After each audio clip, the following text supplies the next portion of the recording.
You are in the right place to see live stream action of tonight's NBA game of the night, perhaps the game of the season between the Boston Celtics and the Denver Nuggets. These are the two favorites to make the NBA Finals, and tonight they square off again for the second time this season.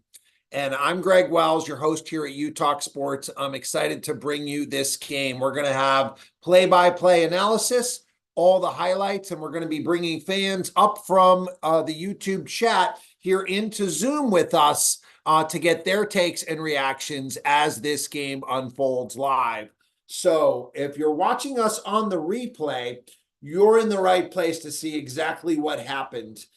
This game is going to be a classic, and I'm going to tell you exactly what to expect to have happen tonight, as we're still a few minutes away from tip-off here today. If you're watching us live on YouTube, I've put these link to the Zoom room here up to join us. I see Alvin has hopped in. Great to see you tonight. Looking forward to getting your take on this game. And if you'd like to join us up here, we'd love to get your take. Here at Talk Sports, we are the show where you get to be in the show. And the vibe that we're going for, it's like we're all hanging out together watching this game. It's a late game tonight. Tip-off will be in just a few minutes here at 10 p.m. Eastern, but I promise this one will be worth staying up for. And we'd love to have you here. And if you're watching us on the replay, I promise you, you've never seen anything like this before, where it's true fan interaction during the game. That's what we're all about at Talk Sports. We'd love to have you on the community here. If you want to join us for a future game, just leave us a comment saying Zoom. We're going to get pregame takes from everyone who's here tonight. And but let's start with hearing some pregame right from the guys at Inside the NBA. This is from earlier tonight. I'm going to play this clip for us. Basketball front, if this were to be the final Shaqstradamus, on a scale of 1 to 10, how likely is it? I would say 7. I like the way Boston is playing. I like the way Porzingis is really playing. He's mixing it up. Tuesday, when I watch him play, there's something I haven't seen him do in a while. He usually just shoots jumpers and keeps shooting, but I've seen him miss a couple of jumpers, put his head down, get to the line a couple of times, and then go back out and regain that. So I love hearing that Shaq is a Porzingis fan. Porzingis game, really nothing like Shaq's, but I think people tend to underestimate Porzingis' ability to post up. And I feel like the number one reason Boston brought in Porzingis was to match up against people like Jokic, Giannis, Embiid. The path to the NBA Finals goes through those big guys. And Porzingis is the biggest difference in this Celtics team that is here squaring off with the best record in the NBA. They're now the favorites to win the NBA championship up against Denver tonight. We'll see if they can hold up to the test. So if he can give us 25 and up, and even have 1 or 2 spectacular games where he's in the 30s, maybe 40s, I definitely like that Boston in the finals. Celtics do have 3 guys averaging 20. You got Tatum, you got Brown, you got Porzingis, and you got the best record in the league, and they are coming off one of those games where you're up 22 in the fourth quarter, up 22 with 9 minutes left, and then Dean Wade was fabulous, but the Celtics choked that game away. You can't be up 20 and lose that game. I was Donovan Mitchell watching. I was watching, and no Donovan Mitchell. That makes it even worse. First of all, Dean Wade was amazing. He was amazing. But Charles is so right. We covered that game earlier this week. The Celtics were up 20 in the fourth quarter and just went cold. As Cameron likes to say, you live by the 3, you die by the 3. And this guy, Dean Wade, was just on fire. Anytime a player gets hot like that, there's no stopping him. Reminds me a lot of the year the Celtics knocked off the Bucks and Grant Williams just got hot. And that's what can happen. A role player can come in and carry you. That's exactly what happened there. So we're getting ready for tip-off here. We're going to pull up our game cast. And let's jump into hearing pregame takes from you guys tonight. Alvin, what are you looking forward to seeing, and what do you expect to see happen here tonight? I fully expect for the Celtics to win this game tonight. I think they really need this game. I'm looking to see. I'm very interested to see what the unicorn is going to do against Jokic, because one thing that Boston didn't have is Robert Williams was a great big man, but all he was an athletic big man that didn't really offer any versatility when it came to scoring. So I think you're not going to stop Jokic, but you're going to make Jokic play on both ends of the floor tonight with the unicorn out there and having the unicorn as a rim protector as well. So it won't be just as easy, but Joker's going to have to play on both ends tonight, and that's what I'm looking forward to, the big man matchup. Yeah, and we are underway here, and exactly like you said, it's starting off as a big man matchup. But Alvin, specifically, what makes you think the Celtics can win this game? They squared off in January. Denver won that game. Denver's the defending champions. What's going to be different this time in Denver that makes you think Boston can win this game?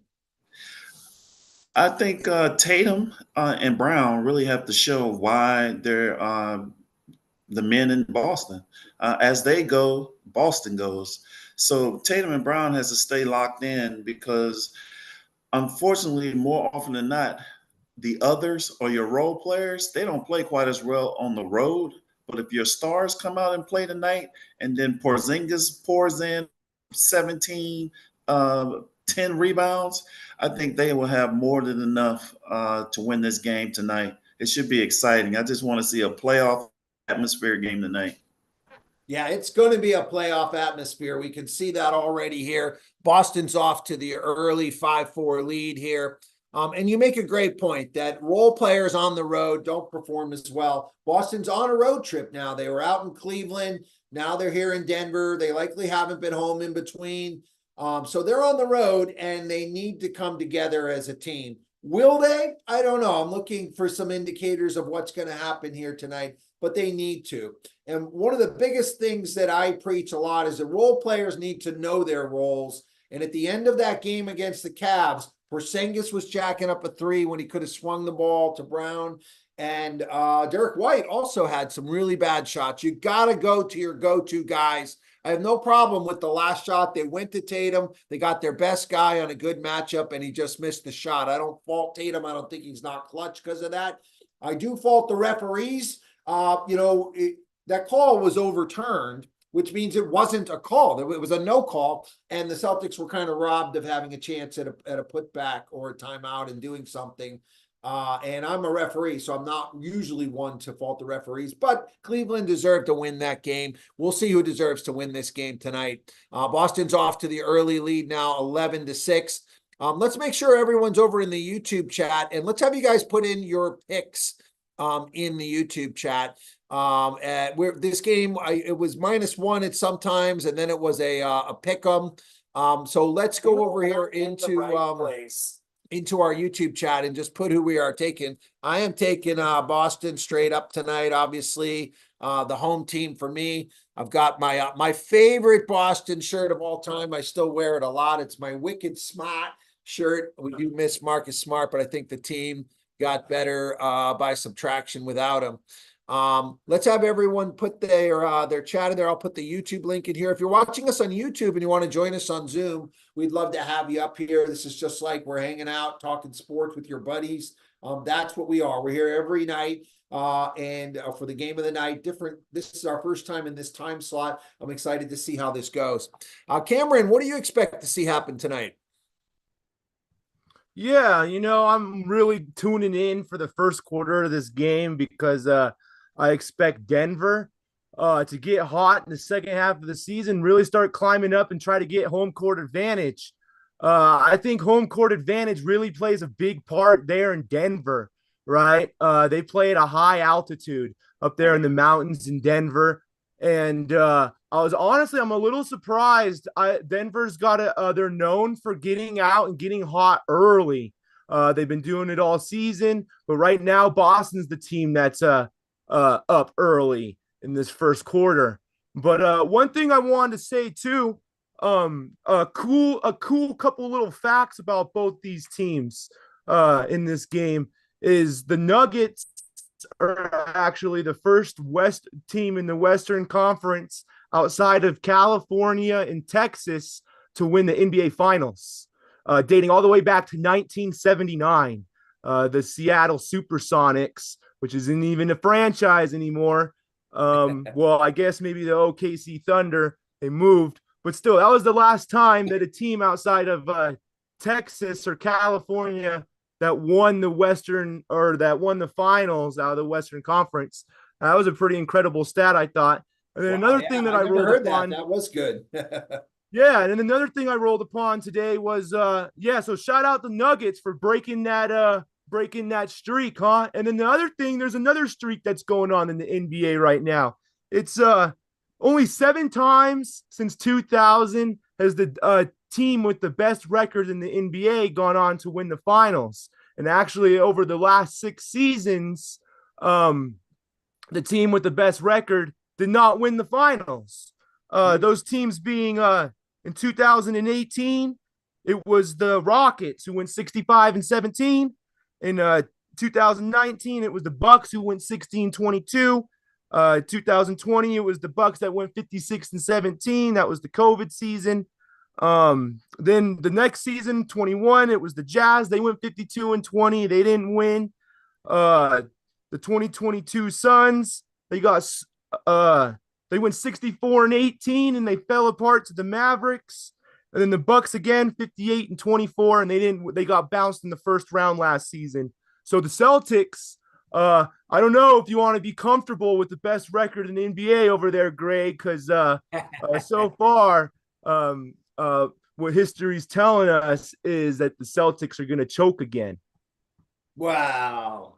Well, I don't see any signs of history saying that. And, it's funny. You start off saying how important home field advantage is, but then you come back and say the best team with the winning record doesn't win. So it seems like it's a little bit conflicted there with what you're really saying. But I see you picked Denver to win this game. What do you think is the key to Denver stopping Tatum and Brown? I think that's probably getting Aaron Gordon involved and Michael Porter Jr. Aaron Gordon's really resurrected this game over there in Denver, and Jokic is the whole reason why. He finds him slipping the baseline, throws him alley-oops, sets him up so well. But I think it all has to do with the role players, which are incredible role players. And Gordon is he's a good defense. People don't really talk about it. He's got good size, can go out there and guard down low and around the perimeter. I think that Gordon and Porter needs to he's got a quick trigger, right? We all know he's not scared to spray down the 3 ball. If he's hitting, if he's playing healthy, I mean, he's a number 2 or even number 1 option elsewhere in the NBA. The only reason he fell in the draft is because of his back. Oh, let me jump in there. While I do agree about your draft assessment, this guy is not a number 1 or a number 2. He's a gunner. He's tall and he's a gunner. And I think him and Gordon are weaknesses in defense. They're really bigs. They're post players. They are not going to be able to keep up with Tatum and Brown. I think those matchups heavily favor the Celtics. In fact, if you look back to the game they played last month that Denver won, they were playing Aaron Gordon a lot at the 5 and going to the depth. We'll talk more about the bench. I think that could be a key to how these teams match up. Let's hear from David. Our game's on a commercial now. It's 15-14. We're going to have all the game highlights for you. We're going to have fan takes as people pop up from YouTube and share, just like you've heard here. Love getting insights from fans all around the world. We're going to have reactions, play-by-play. And so if you miss this game, if you wake up and you saw, man, what happened last night, this is the place that you want to come watch to see what happened, because we're going to have it all here for you. David, what do you expect to see happen tonight? What's up, fellas? I'm actually excited for this game tonight. I think we've talked about it all week. I think these are the 2 teams that we think are going to come out of the East and the West. So this is going to be a fun one. And I've been saying all the entire time we've been doing this, I think the Celtics are going to be the team to win it. Not tonight, though. The Celtics can be got on the road. They're 19-10 on the road. They had the highest of highs this week. They had the lowest of lows. I would rather lose by 50 than lose after holding a 20-point lead. So I think Denver, especially after seeing what happened with Karl Anthony Towns, I think that the West is ripe for the taking. Cameron, there's a lot of trends I believe in. However, the winningest record, not necessarily leading to a championship. I liked your first take that home court advantage means a lot. So I think the Celtics clinching or the Nuggets or Celtics clinching home court advantage is huge. I like the size of the Denver Nuggets over the Celtics. I mean, Joker was already babying Porzingis around, and Porzingis is a tall dude, but Joker's got a little bit more meat on him. So I think Joker will have a big game. Michael Porter Jr.'s got good size. Aaron Gordon, I think, is like 6'8", 6'9". Jaylen Brown and Derek White are babies compared to them. So I think that's going to cause some problems. Now, another stat I did see that really jumped out at me: the Celtics this season, when shooting 33%, are 41-4. Their last loss was when shooting 33% or better was this past Tuesday, Wednesday, yesterday, whatever it was that they played the Cavs. So it'll be interesting to see if they continue their hot shooting. But like I said, that 1 point spread, Denver at home, the defending champs. Give me the Denver Nuggies. So Denver at home for tonight, but Boston when it comes to the finals. And what do you think is the matchups that Boston needs to exploit? How are they going to be able to beat Denver? Yeah, for sure. So I think it's going to be attacking Michael Porter Jr. On the offensive end. I think, like you said, he's their defensive weak link. Kentavious Caldwell Pope is a bad a bad dude. That's not somebody I want to go up against. Jamal Murray's going to play whoever's on him tough. But if you can go after Michael Porter Jr. when you're on the offense, I think that'll be good for the taking. I mean, they've got him right now. I don't know where y'all are, but he was just holding Al Horford. Horford, if they can get their death lineup, Cam, I don't remember quite what it was, but you were talking about their death lineup the other day. But if they can get that going and attack MPJ in a 7-game series, I think the Celtics are going to take it all. But again, tonight I like the Nuggets. Yeah, I at home with the home court advantage there. It's a big home court advantage that Denver has. I think that's the biggest, factor in what could happen tonight. Boston is going to have to ride Tatum and Brown. I just saw a stat that I think it said they're 9-1 off of a loss. That's really the biggest thing that I think is going to lead to Boston winning tonight. Is they had a wake-up call against Cleveland. They let up just a little bit and really paid the price for that, and they're not going to let that happen again. So I think the fact that they just lost to Cleveland is what's going to have this Boston team on all cylinders here tonight, and I expect to see them win this game. I thought it'd be interesting to look at some of the NBA Finals projections. Right now, we're seeing Boston go inside, by the way, to Porzingis, who's just towering over people for an easy deuce there. And Boston's gone big now with Porzingis and Horford out there, and Tatum and Brown and White. I haven't seen this lineup too much this year from Boston. And they've got Horford. Jokic is guarding Horford, and they're going inside to Porzingis. Let's see what happens on the defensive side here. They're going Horford, and they're running a pick and roll with Horford, and Porzingis got switched on to Jokic here, and it was some chaos that led to a layup. So both teams kind of feeling each other out early, like a boxing match. If we look to the odds-on favorites to win the NBA Finals, I thought this would be interesting for us to look at as we're watching this game here tonight. And the Celtics are by far the favorite. The Nuggets are double in terms of, so it's like double the odds there, right? And I wanted to kind of get some ideas on why that might be from you guys. Because to me, as much as I'm a Boston fan, you're the champs until somebody beats you and unseeds you. And I see Alex has just joined us. Hope you're feeling better tonight. I know you got a little sick and missed your Marquette game last night. Probably better off that you weren't there. It didn't look too good for those guys. But what do you think, Alex? Why do you think that Boston, it's basically 2-1 odds, in that is that much more favored to win the championship? One sec. I got some music playing. I don't know where it's from. Give me one sec. All right. Let's go back up to Alvin then. Alvin, why do you think the Celtics are 2-1 favorites to win the NBA Finals? I think some of that, I think a lot of it's because of Jason Tatum and Brown. I think a lot of people trust them in the backcourt against the rest of the league this season, the way that they've been playing. If they play at their highest heights, I don't know what other backcourt can really beat them. And then with the addition of Porzingis, I can't harp on this enough. Even though Porzingis might be lighter than Jokic, Porzingis presents a few problems for Jokic, because I'm very interested to see if Jokic can maintain that energy level, because every time they're putting Porzingis in pick and roll situation and he's not setting the pick and he's diving straight to the rim to attack that back line while Jokic is left there. So and also, they have enough depth on the bench with Pritchard and a few other players. Because in the playoffs, your bench is going to get shorter.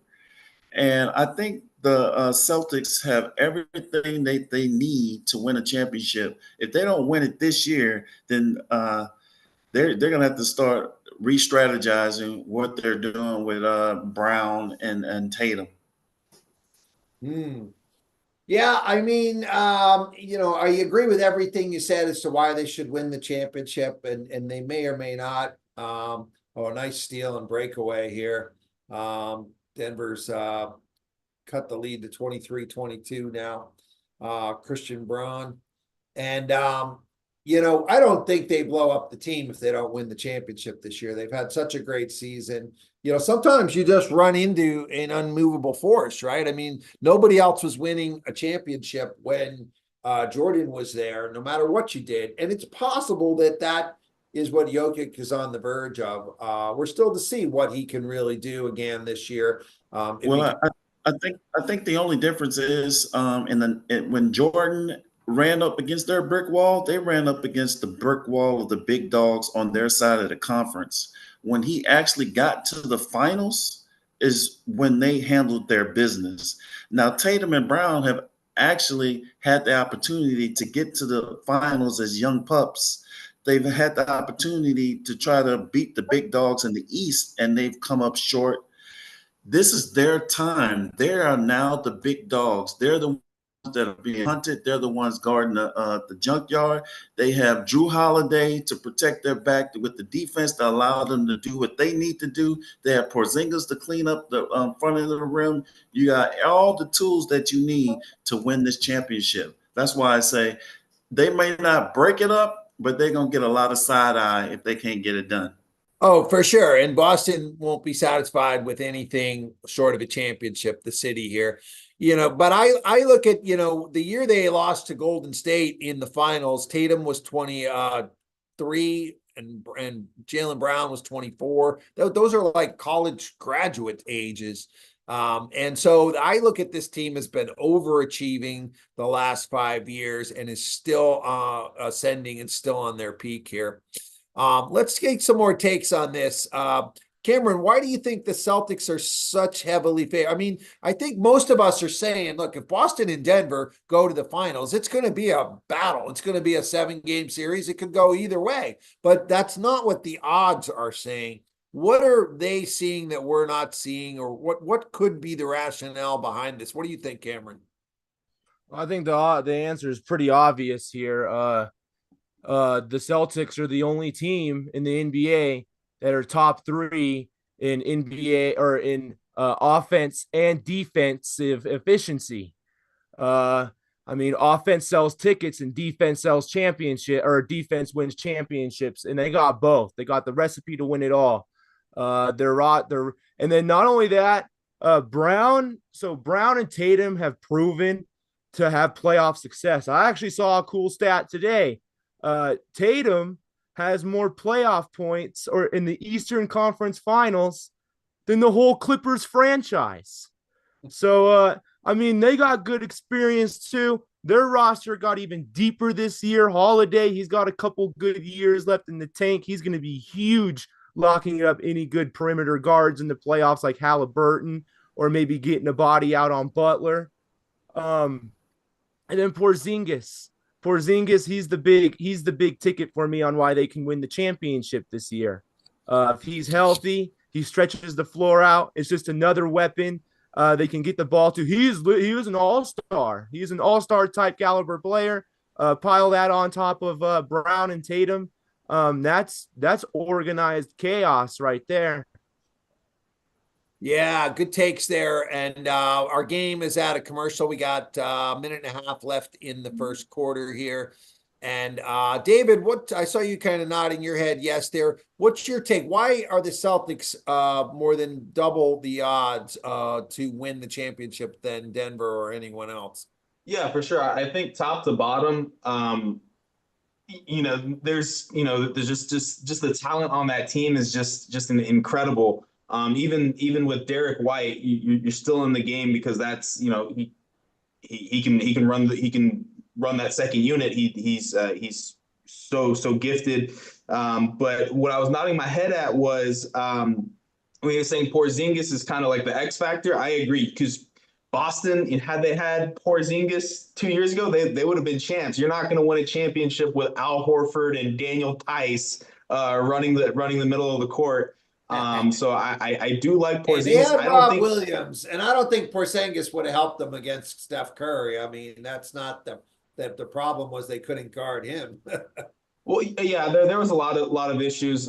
Mainly, it was Jason Tatum and not showing up, and Jaylen Brown can't dribble left. But I do think Porzingis would have made the difference, because that even with the Warriors having 1 in 6, it was a really tight series. And at the end of Game 5, or was it Game 4? The Celtics were 3 minutes away from being up, 3-1, 2-1 in the series. I forget what it was, but they were one of the games they let go. But I do like Kristaps Porzingis to be that X factor going into the playoffs. One of the other things that when you were showing it is, and this is kind of veering away from the Celtics, but the Clippers have the 3rd best odds to win the championship. That's mind-blowing to me. I think that's the Kawhi Leonard effect. Anytime you have a guy who has a ring, you've got a puncher's chance. Yeah, so as I look at this, I really see 3 things that stand out to me. Number one is that for a team to win the championship, you have to make the championship. And the Denver has a much tougher run to even get there. So I think you have to factor that into your odds here. Boston, especially before Milwaukee's been surging and just losing to Cleveland, they seem to have a much easier run to get there. So I think that's a factor in these odds that are there. That's number one of 3. Number 2 is the odds are set based on what the public is betting, right? The odds are not necessarily set based on what's most likely to happen. And that's where us as bettors who really watch all these games can really have an advantage. I've been really, what we've been seeing in these games has really opened up a lot of opportunities for us in player props and picking these games, because we're really watching and really understanding what's going on here. And the lines, a lot of time, it's just, Vegas, their goal, any casino's goal is for have half the people bet on Boston and half the people bet against Boston, right? So they're setting it to make that happen. They're not necessarily setting it based on where it's going to happen. We're almost to the end of the first quarter here. Let's see if they can get off a shot here. Jamal Murray's going to try to bring it up. And get something going up, and Boston had a foul to give there, a little anticlimactic. But the third point here, as we get to the end of the quarter here, it's well, let's see what they're calling on this. Actually, it's a I nice think he got it. yeah, Oh, buzzer yeah, he beater definitely got shot it. here. Let's see. Yeah, we'll come back over to it to see it here. Here we go. Jamal Murray behind the back. Man, That was a nice shot. I ain't gonna lie, that was pretty nice. yeah, we'll have to rewind the video to see that again here because they've gone to a commercial in the game. But here's something I think no one else has really talked about that I've seen as far as why Boston can win the championship. You know, one of the biggest factors I look at in determining who can even make the finals is playoff experience, right? That's one of the biggest reasons I picked Denver to win the West is playoff experience. And I was looking into Denver's playoff experience from last year. This is the NBA brackets from last year. And I'm going to assert that Denver last year had one of the easiest runs I can remember to win their championship. They played a Minnesota team that hadn't really come of age yet. Last year, they were still figuring out how to come together and play with Gobert in there. Then they played Phoenix, and Durant had just barely been added to that team. He hadn't played any games yet. And if you remember, there was a very controversial play with Jokic that could have cost them a game in there. But again, they beat a Phoenix team that hadn't played together much, and then they destroyed the Lakers, who, you know, were a surprise to even get there. That's a play-in team. So basically, Minnesota was a play-in team. The Lakers were a play-in team. Phoenix was a new team, and Miami was a play-in team. I can't remember seeing a weaker set of opponents to win a championship. So this argument that Denver is this battle-tested champion doesn't wash with me anymore. They haven't faced any of the teams they're going to be facing this year that have been together for a whole season, have been rolling. Teams like OKC, teams like even the Clippers who've been rolling, and certainly Boston or whoever comes out of the East. So I think that maybe we're overrating Denver as the champion. Of course, if they win this year, I'm all for giving their props. And that's one of the conversations I want to get into in this second quarter. If Jokic leads Denver to this title, back-to-back titles, which who's done that really? Jordan, right? Kobe's done that. Only very few teams have won back-to-back titles. I don't think the Spurs did. Has LeBron won? Last team was the Warriors. The Warriors did. LeBron's never won back-to-back titles, right? Yeah, he did with the Heat. 12 and 13. Okay. Yeah. So LeBron has it. So, I mean, it's basically we're talking about top 5 players of all time here that have won back-to-back championships. LeBron, Steph Curry, right. Kobe, Olajuwon. Yeah. These are really it. Are we ready to put Jokic in the conversation as the best big man of all time if he wins back-to-back championships this year? And I suppose I'm going to assert that this year is the gauntlet for him. This year's playoffs, all 8 teams in the West can play. And he's going to have to battle through that, which I think is going to play to the Celtics' favor when the finals comes along. I think Denver will be a lot more drawn out. Boston, when they made the finals against Golden State that year, had lost a bunch of games. And but if they can run the West and handle Boston, where do we put Jokic in the all-time conversation? Let's go first to Alex on that. Where would you put Jokic all-time? Give me your all-time centers if they run it this year and win the championship. Yeah, I mean, I think first and foremost, if they make the championship, I think they have to beat Boston. If Milwaukee makes it or anyone else from the East makes it, I think that lessens the conversation because Boston's just historically good right now and obviously the favorite. But I think if he runs the table and it depends on his performance, you're going to assume he's going to be good every game, right? And he beats Boston. I think he's absolutely in the conversation for top five. And that's only if he beats Boston, I think. I mean, you got Elijah, you got Duncan, Shaq. I'm probably missing a couple off the top of my head, but So give me, let's suppose we're doing your top five all time, starting from whenever you've been watching. Like we don't have to go back to Bill Russell and Wilt because none of us. I was gonna say Wilt, but that's fine. So give me your top and just big men. So any of the guards are disqualified. To me, you have to look at apples and oranges in comparison. Top five big men of all time. So I'll start then early Assuming, 90s. and this is assuming Jokic wins this year. Yeah, so I'll start with just early 90s. That's when or mid 90s when I started watching. First person comes to mind was Shaq. That was the big center when I was growing up. And then I would go Tim Duncan. Is Tim Duncan more of a power forward or a center? You can put him in this talk, yeah. Okay, I would say Tim Duncan. And then, gosh, I think I would say Jokic.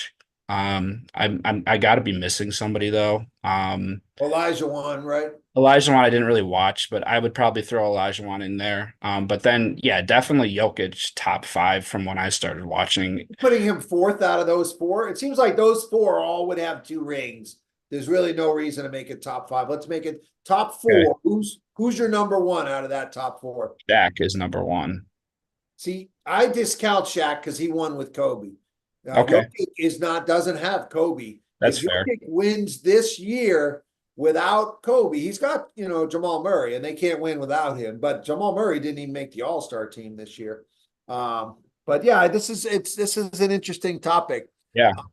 Let's go up to Albin, and let's just check in on our game here because the Nuggets have taken the lead now, 36-32. Let's check the box scores and see what's actually happening here.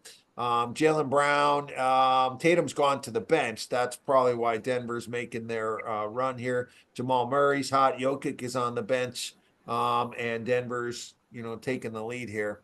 If anybody has anything insights from the first quarter, let's be sure to get in-game takes from you guys. Denver's now opened it up 38-32. Murray becomes even more aggressive when Jokic goes to the bench.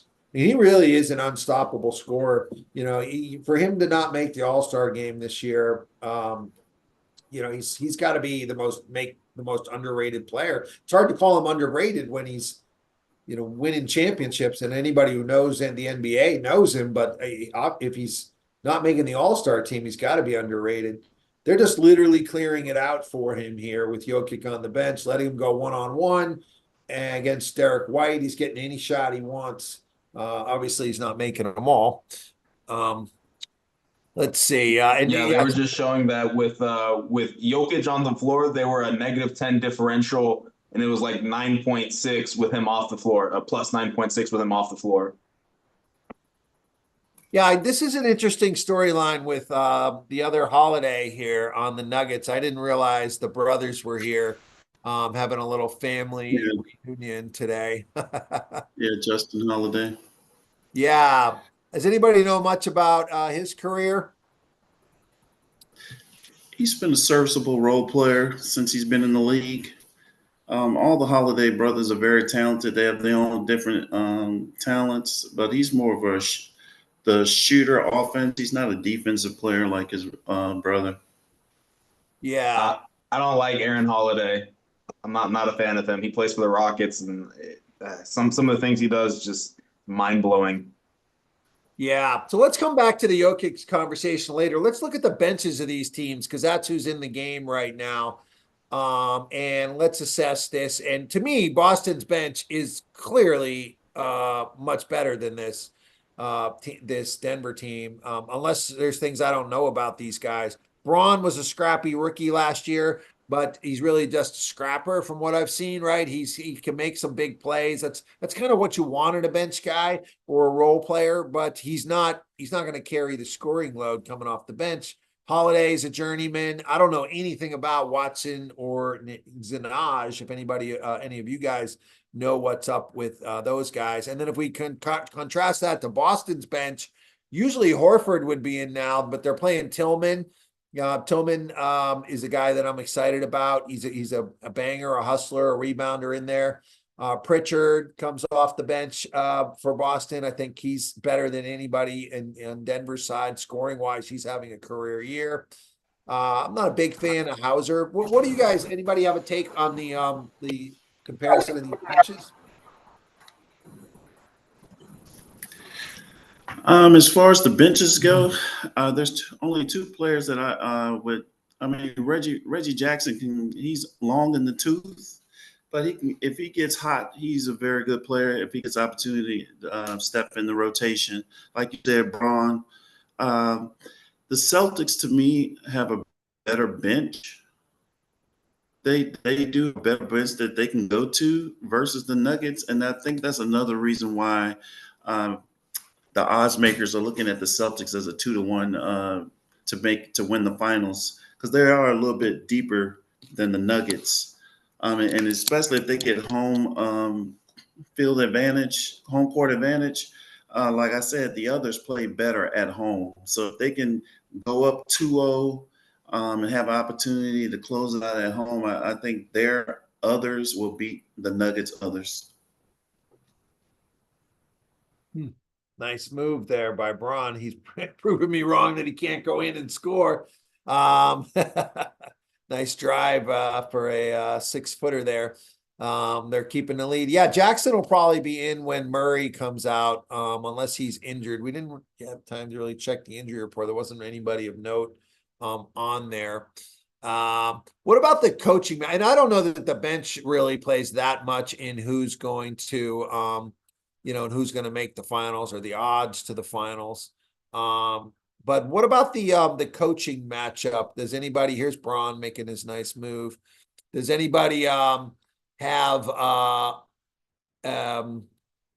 do you think has the better coaching matchup here? Denver for sure. Mike Malone, obviously a champion. Missoula's in his second year. I like the trajectory that the trajectory that Missoula's on, but Mike Malone's a champ. He's a disciple of the Popovich coaching tree. He even prior to them winning the championship, you could always tell they were inching closer and closer. And it feels like they're playing complete team ball. It doesn't always feel like sometimes, like the other day we watched the Celtics, they were trying to play hero ball at times. I never see that when watching the Nuggets. So I think Michael Malone would be the guy I would bet on if I were starting a new franchise. Really? If you're starting a new franchise? Between these two coaches, yeah. I'm looking at, so I like to pull up Malone's Wikipedia here just to kind of, fact check some of this. He's been here since 2015. That is a long tenure. I wouldn't have thought that. I would have guessed, that he's been there maybe 3 or 4 years. That's a long time he's been with this franchise and building this team. And it's a lot of years experience. I would say that until last year, Denver had underachieved in the playoffs. I don't know that, while experience counts, at some point you got to get over the hump. He did get this team over the hump last year, although we saw he had a pretty easy run of it last year. But Missoula, on the other hand, could be the weak link in the coaching. Does anybody else have a take on the coaches or the benches? We're at a commercial break now. Yeah, if not, then I'll kind of sound off on Missoula. Missoula, I'm not sold on him. Clearly the team is performing at a very high level this year. And is that the players though, or is that him? The way they played in the playoffs last year, they really underachieved. If we look at that run of what they did last year, and I think if he had lost, he was on the hot seat last year, in my opinion. I don't know anything officially there, but he almost lost to Philly, right? They were down 3-2 to Philly. That would have been a really bad loss. They came back and won that. Tatum had an amazing game 6, and then they went down 3-0 to Miami If he gets swept by Miami, I think he gets fired, or Brad Stevens comes back down to coach this team. I would have been calling for it for sure. That it's a mistake to have Brad Stevens be the GM, and that he needs to come back and coach this team to get him over the hump. But because they battled back, you give Missoula another year, and now the team does seem to have taken it up a notch. Although I would question, are the Celtics that much better this year, or did the East just get worse? I think it's a little bit of both that's making such a big gap. Clearly, though, adding Porzingis and Holiday in the offseason have made a big difference. And I do like Brad Stevens focusing on the GM, the moves he's been able to make. So from a coaching standpoint, yeah, I would agree. Malone probably has the edge. Boston has the edge in terms of bench. Boston has the edge. I mean, I would starter across the board as a starting lineup in a unit. I think Boston's the better offensive and defensive unit.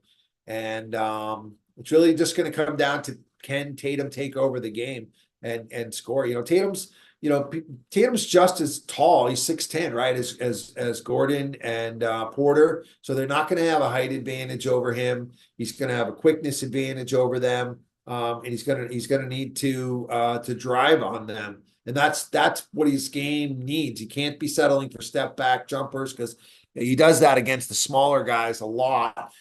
Since those guys are the same height as him, he's going to need to drive it in on them. Jokic is going to be waiting there. That's probably like running into a brick wall. He's going to need to take the pounding and force the refs to blow the whistle and win the game at the line, and not just settle for threes. And if he does it, I'm ready to anoint Tatum as the best player of the league, the future of the league, and see many more championships coming. I think his confidence will be off the charts to have won a ring and been to another Eastern Conference Finals so early in his career. And he's got a great city behind him. All right, so we got a jump ball coming here. I love jump ball plays in the NBA. It's such like a fun play to have. I don't like that the college and high school game is kind of taking that play out of there. Let's check in on our game, on our box score here. If anybody has any takes on, what they're seeing that's happening.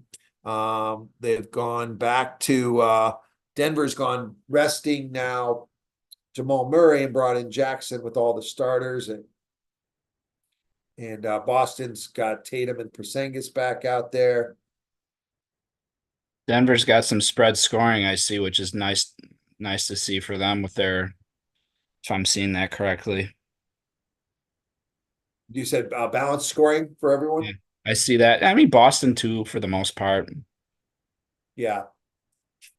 Yeah, that's what great players do, is they get everyone involved early. They don't come out scoring 20 in the first quarter like Dame tends to do, and some of these guys, and then everybody else kind of shuts down. I could also see that. So both the energy was high in the beginning, and both teams were shooting over 60% in that first quarter. And now that things are settling in, Boston is kind of falling into their rut of cooling off much more. They're now around 47%, while the Nuggets are still shooting close to 60% in this game, and they're also not shooting the three ball well, but still jacking it up. Boston's still jacking up the three, which is helping them get down, because every time they miss, Nuggets are really great on the boards, and they're getting out on these breaks and putting them in bad positions in this transition defense. And we can see already that Jokic got out and challenged them at the rim. He's about to go to the line right now. So Boston better tighten up. And let's try pushing it to the rack a few times instead of just falling in love with these 3-point jump shots that are not going in. Yeah, Jokic's killing them inside just like he kills everyone. I just want to give a shout out real quick to Levi in the chat. I don't know if he's still watching, but he felt some kind of way about your Shaq argument, Greg. I love that. Yeah, well, I want to get back to that. Thanks for reminding me too. Shaq, by all means, Shaq is the most dominant player we've ever seen in the game.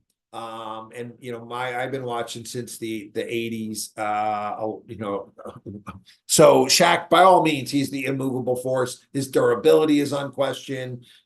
His impact on the game is unquestioned. But in terms of accomplishments and skill, Jokic clearly is a more skilled big man.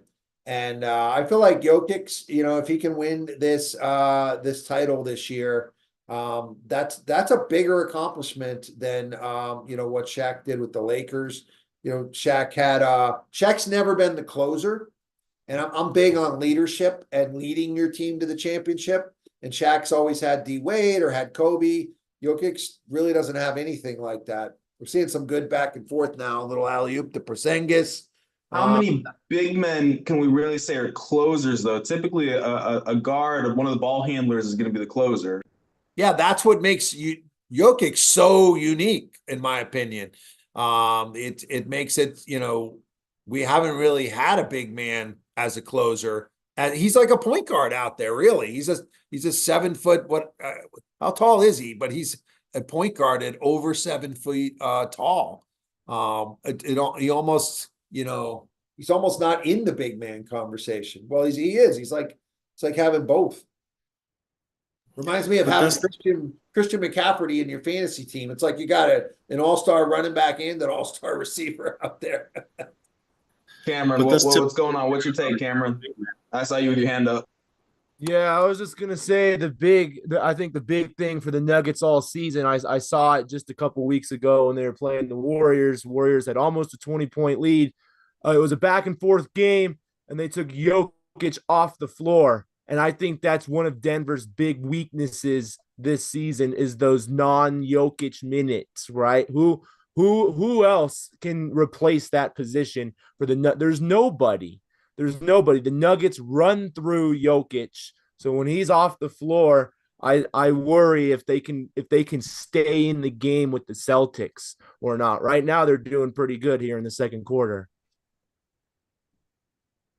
Yeah, it's neck and neck here. Most of the games we've watched the past couple of weeks, someone opens up a pretty big lead and then they tend to close it in the fourth.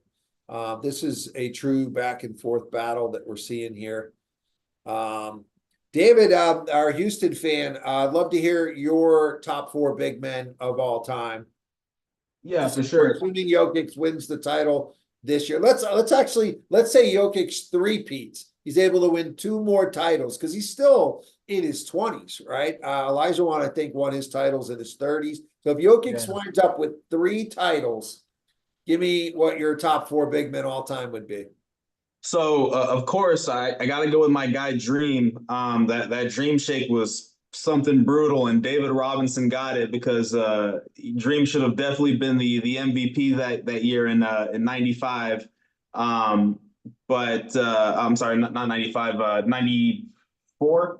No, yeah, it was 95 season. I'm all over the place. Yeah. So, so Dream, I like Shaq. I know your argument against Shaq is he the whole Kobe, but he actually took him and Penny. He and Penny went to the finals. Yes, they got swept against the Rockets in '95, but he's been to the NBA Finals without Kobe. He lost the first time, but they were a young team. He three-peated with the Lakers.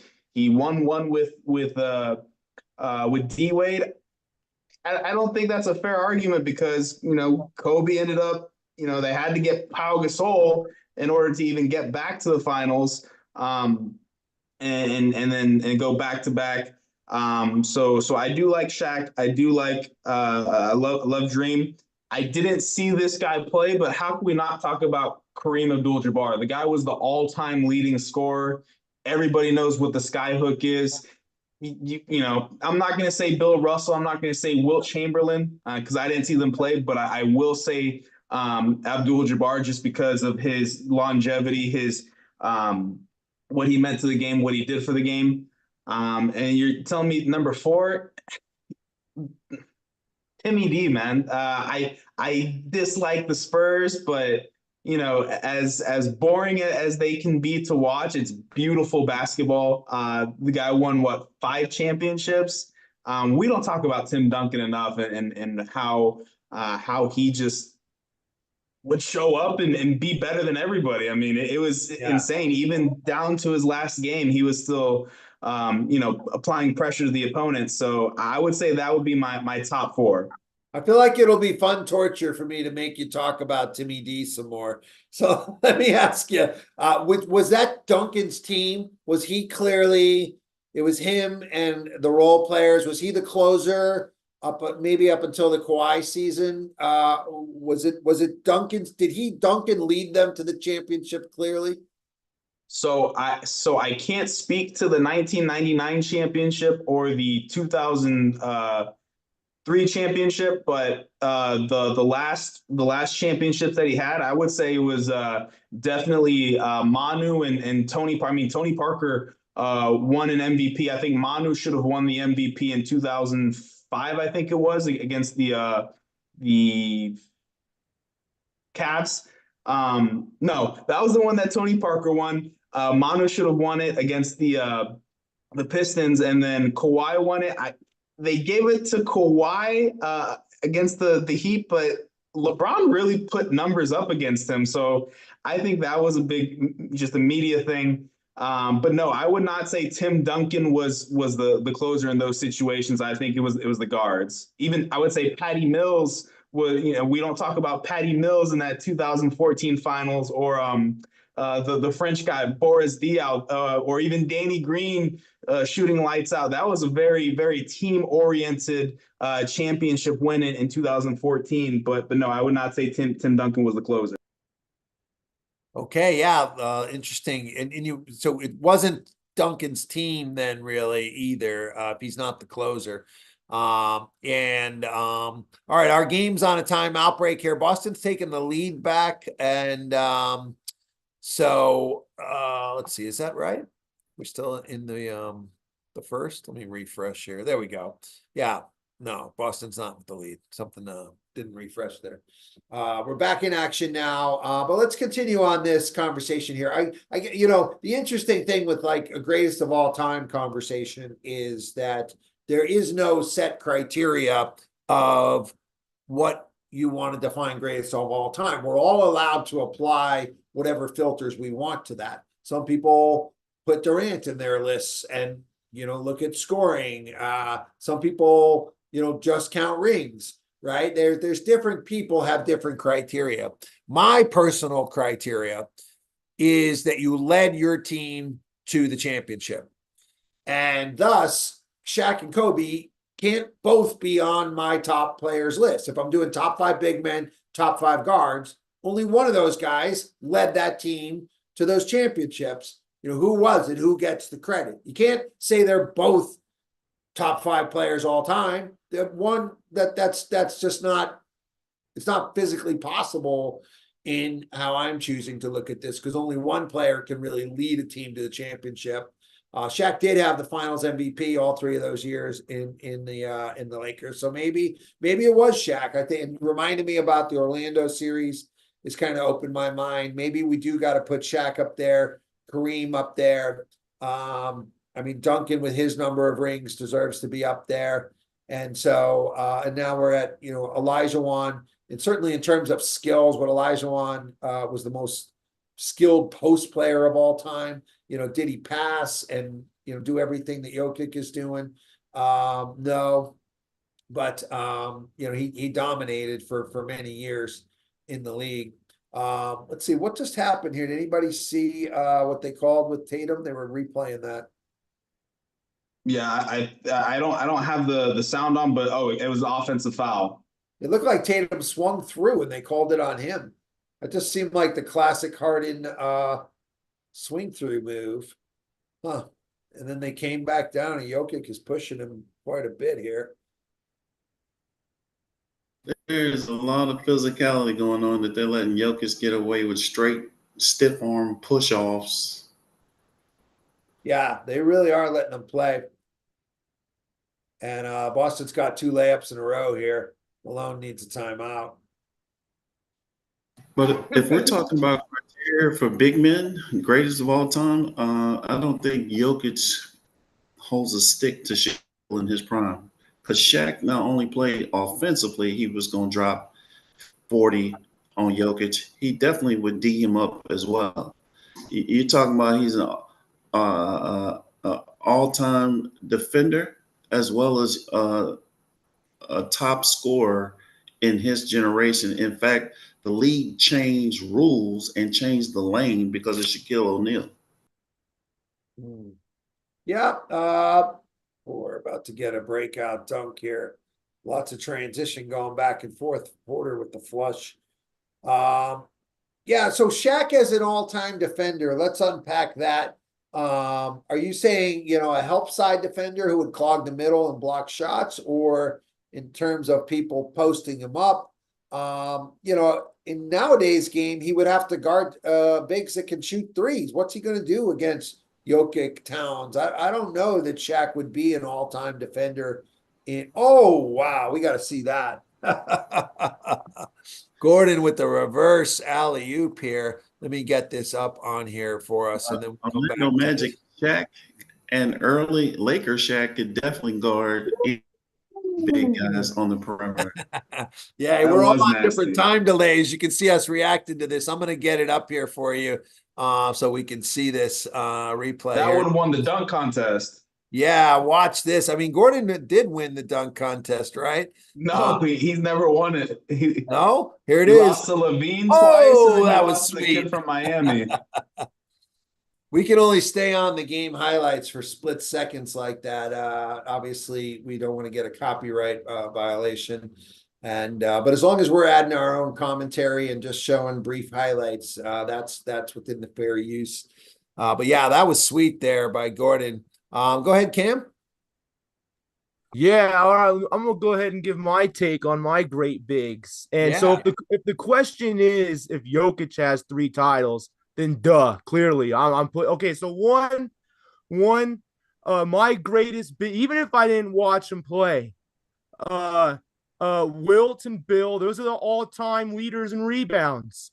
And Bill's got all the championships. Wilt's got the 100-point game. When I was growing up as a kid, Chamberlain was one of the historic names, the household name that I learned growing up as a kid, other than Michael Jordan. So I'm going to put them on my list. I got Hakeem and Kareem on that list as well. Hakeem he's I think number 2 on the all-time blocks list. What he did his second year in the NBA, taking the Rockets all the way to the finals. I mean, they were ahead of their time right there. And then Jokic. One thing I want to mention about Jokic, he is the greatest draft steal of all time. He's the greatest draft steal of all time. And he just a month ago, he passed LeBron James in 1,000 less games in triple doubles. And he's only 14 games behind Magic Johnson, which is 300. So he's the fastest ever, the youngest to, I think, get 1,000 triple doubles. I believe he can catch Russell Wilson and be not Russell Wilson, my bad guys, Russell Westbrook, and be number 1. He's a triple. We've never seen a player like him. He's like, I think we haven't seen a player like Magic Johnson, right? There's these positionless players. So I think even today, right now, I'm putting Jokic ahead of Duncan. I'm putting Jokic ahead of Nowitzki. Nowitzki's the greatest, biggest greatest. Okay, let's watch this end of half here just to jump in. Derek White here. I'm not sure what he's doing. That was a track race. What the heck is he doing? And then they come down and get a shot to Jokic here. Right time, if you look in the bottom right, is running out. He banks it in. He must have heard us talking about Timmy Duncan there. Oh yeah, you mentioned Nowitzki. He's got soft touch on the rim. He shoots the ball on the perimeter. A lot of his shots, they bounce off the rim and go in because of that soft touch he has. Yeah, so at the half now, it's 62-54. Denver scored at the end of the first quarter and the end of the half. That's what great teams do. They steal an extra possession there. And that's really the difference in this lead being where it is right now. Yeah, let's dive into what we're seeing here in the first half and kind of unpack this. If anybody has a take, go ahead and use the Zoom raise of hand. Let's start with looking at the box score here. Tatum has 8 points. That's just not enough. 8, 3, and 2. He's 3 for 6. 2 for 3 from 3. Needs to get more shots. Needs the ball in his hands more. Derek White looked reckless there at the end of the first half. Needs to know his role. He almost got his pocket picking. It looked like he got all fired up and came charging back down with nowhere to go. Can't have that at all. Can't have Drew Holiday with 2 points. Jaylen Brown has been hot, 9 for 17. How can Brown have 17 shots and Tatum have 6 shots? Unless it's the matchup and something in that. Yeah. Looks like Jokic is going to get another triple double, right? I mean, he's already got, does that say 20 points? 20 points at the half. Yeah. Yeah. So 26. I mean, if Tatum wants to get in the MVP discussion, he needs to, I think he needs to, this is a Showtime, primetime game, right? What does he have? 8 points right now? I think Tatum needs to step up a little more.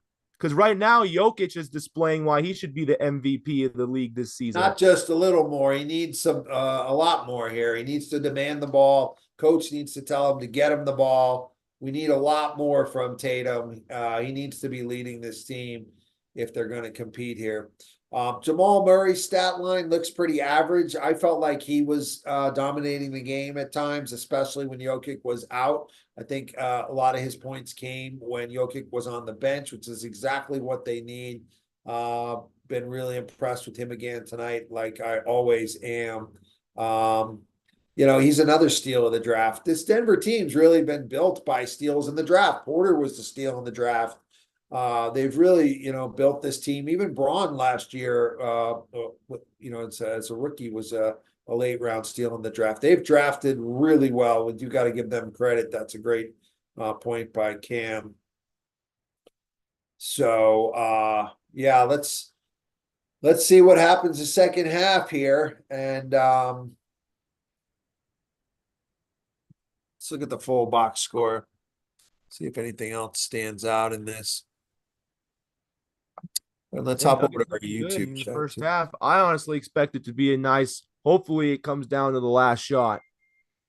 Yeah, we're still on track for that. I think we're still on track for this to kind of come down till the end here. Who have you guys seen more on Tatum? Has it been Gordon on Tatum and Porter on Brown? Is that why Brown is lighting him up so much? I didn't really notice. It seemed like Brown was getting a lot of points in transition.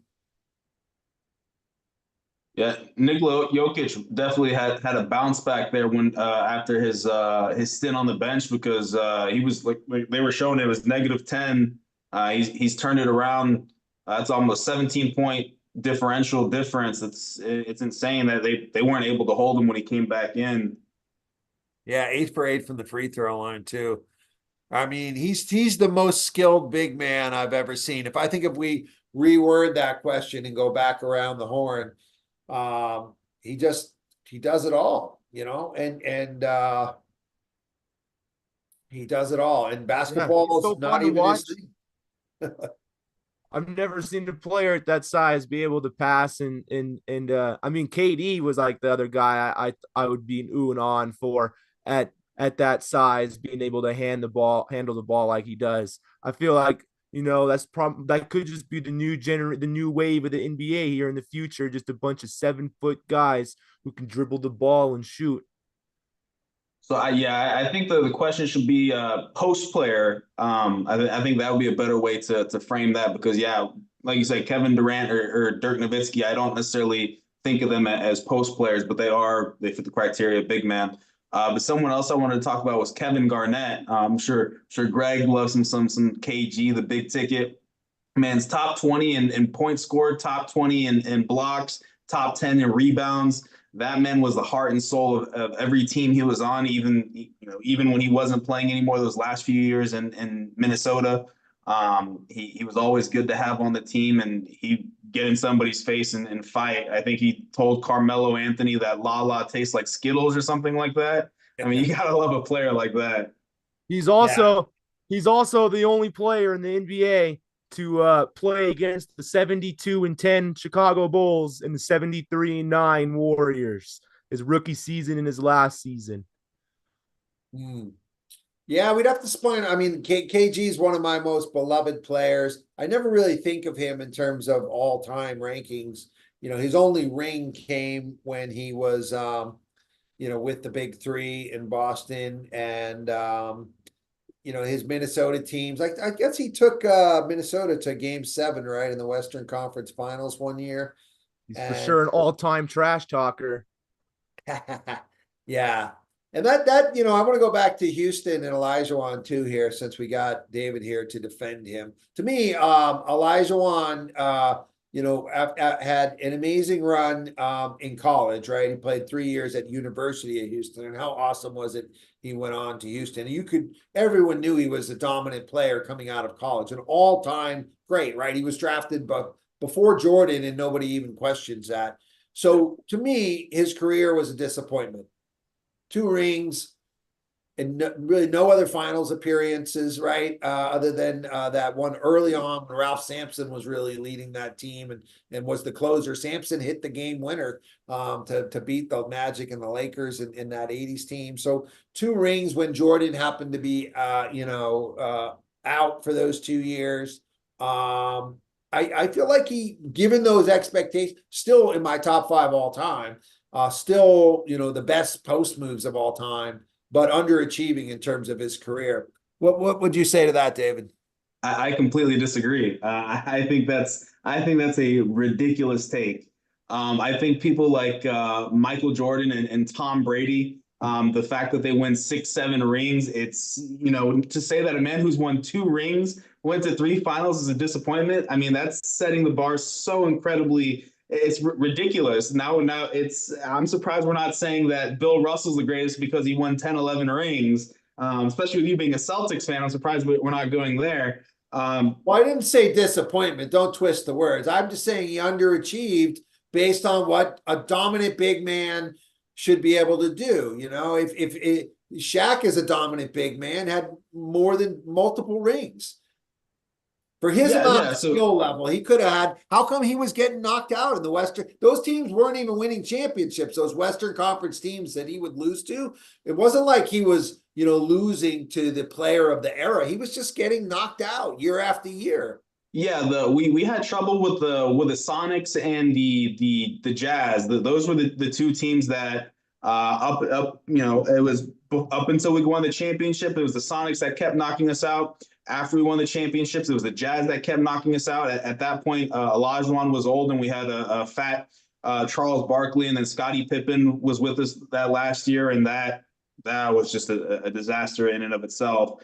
But to say it was an underachieving disappointment, whatever you want to say, to say it wasn't, to say it didn't live up to expectations, I think just 1 championship alone is phenomenal. Now to win 2, to go to 3, one in your second or third year in the NBA, that's incredible. I would take, and I think the reason we don't talk about Olajuwon enough is because it was in between. Well, I don't want to say I think, I know for a fact, because it was in between the Jordan three-peats. That's why we don't talk about Olajuwon. What I hear, what we get told is, you won the championships because Jordan left the league. Jordan may have won 8 in a row. But even Kenny Smith loves to bring it up. He said we would have beaten Michael Jordan in the Bulls. So that'd be I a don't fun know one to about play. that. I mean, but it's not, you got to beat the teams that are out there, but I don't know about beating the Bulls. If you can't beat, Seattle and Utah, Greg Ostertag was out there trying to guard Olajuwon. How come he didn't drop 50 and sweep them? I don't know, but Alvin's got his hand up. And then after this, I want to turn this question around to Cameron, who I know is a big Wemby fan. If Wemby wins 2 championships, is that underachieving based on the hype and the skill? I mean, his skill's off the charts. He could be defensive player of the year as a rookie. Would that be what's the expectation, or what would be underachieving? But let's go first to Alvin on this. Just to dispel the perception that Jokic is the greatest the most talented big man ever. I don't even think he's the most talented European player to ever come out. We're forgetting and disrespecting the Sabonis. Sabonis, I don't Our get why everybody worships Sabonis. Sabonis' Sabonis career was lackluster. Granted, he didn't come over to the NBA until he was 30, but like is.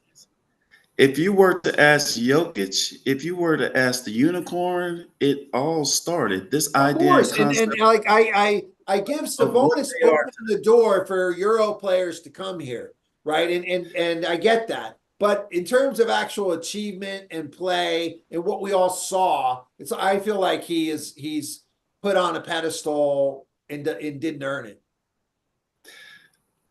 it.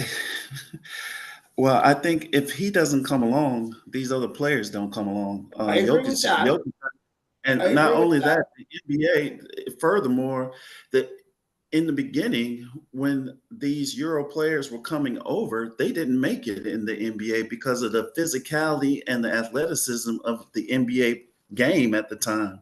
It wasn't until the NBA decided that they wanted to have a more global brand, they had to make a way to allow, they took away hand checking, they took away the physicality of this game. That allowed these special three-point shooters. And what do they bring? What do they export? They export big men who play like small ball. So now that the NBA has taken on a FIBA feel, because that's how they play in FIBA, look at how the game has changed. If we were to if we were to not model ourselves after that FIBA game, imagine if it was more physical, more compact. They had to, what can he actually get to the rim 92 feet? Can he actually beat somebody off the dribble, a small guy off the dribble to get to the basket? No, he cannot. He cannot beat him off the dribble. Yes, he is fantastic with his passing ability. He's fantastic at getting to that high post. But as far as if he had to get to the rim and to the rack like that with his handles, I don't think he could do that. Well, why would he be going And against the small? But there's a lot. You made a lot of points in there. So and we want to try to keep them one at a time so that we can all respond to them. But because there was a lot of good stuff in there. So well, I don't get why he would be going against a small guy. Of course, you're just going to back down a smaller guy. That's not really, I think, the point you want to make. But I think the great point in the middle there was, has the NBA changed its rules to cater to the international players and international game? Is that the direction that they are leading things? And is that kind of, changed the game? And is that kind of, is that why this is happening and opening things up internationally and worldwide? I think that is a great point in there that could be a whole point of discussion. But going back to Sabonis too, because that's what started all of this.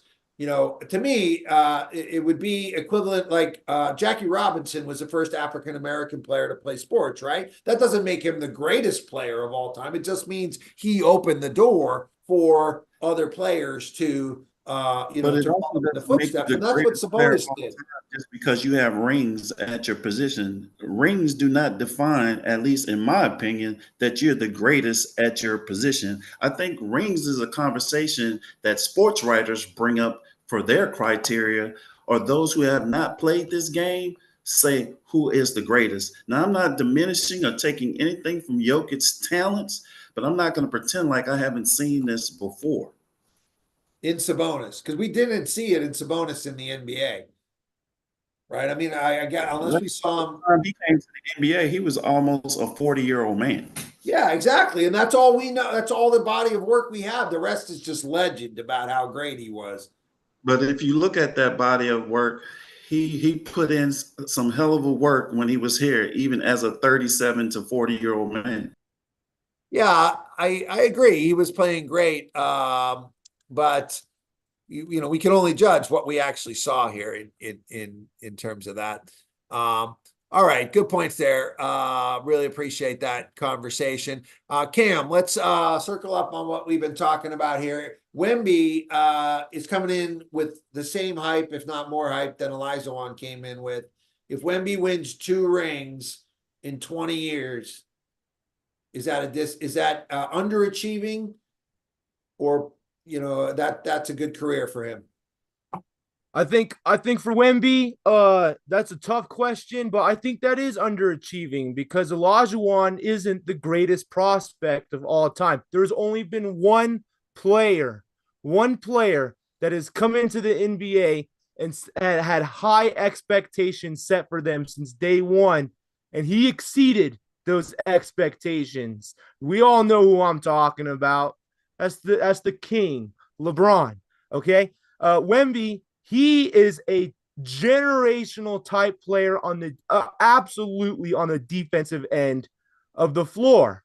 Okay, all the Spurs need to do, you focus on getting the number one defense, and then you get some defenders around him. He's getting another top 5 pick. The Spurs are. There's a ton of great prospects. They're building the team now. He is he every just as a rookie. I think this is. I don't know if this is a crazy take, but I think this is the greatest rookie season I've seen since Michael Jordan's. Right, Michael Jordan had almost 30 points a game.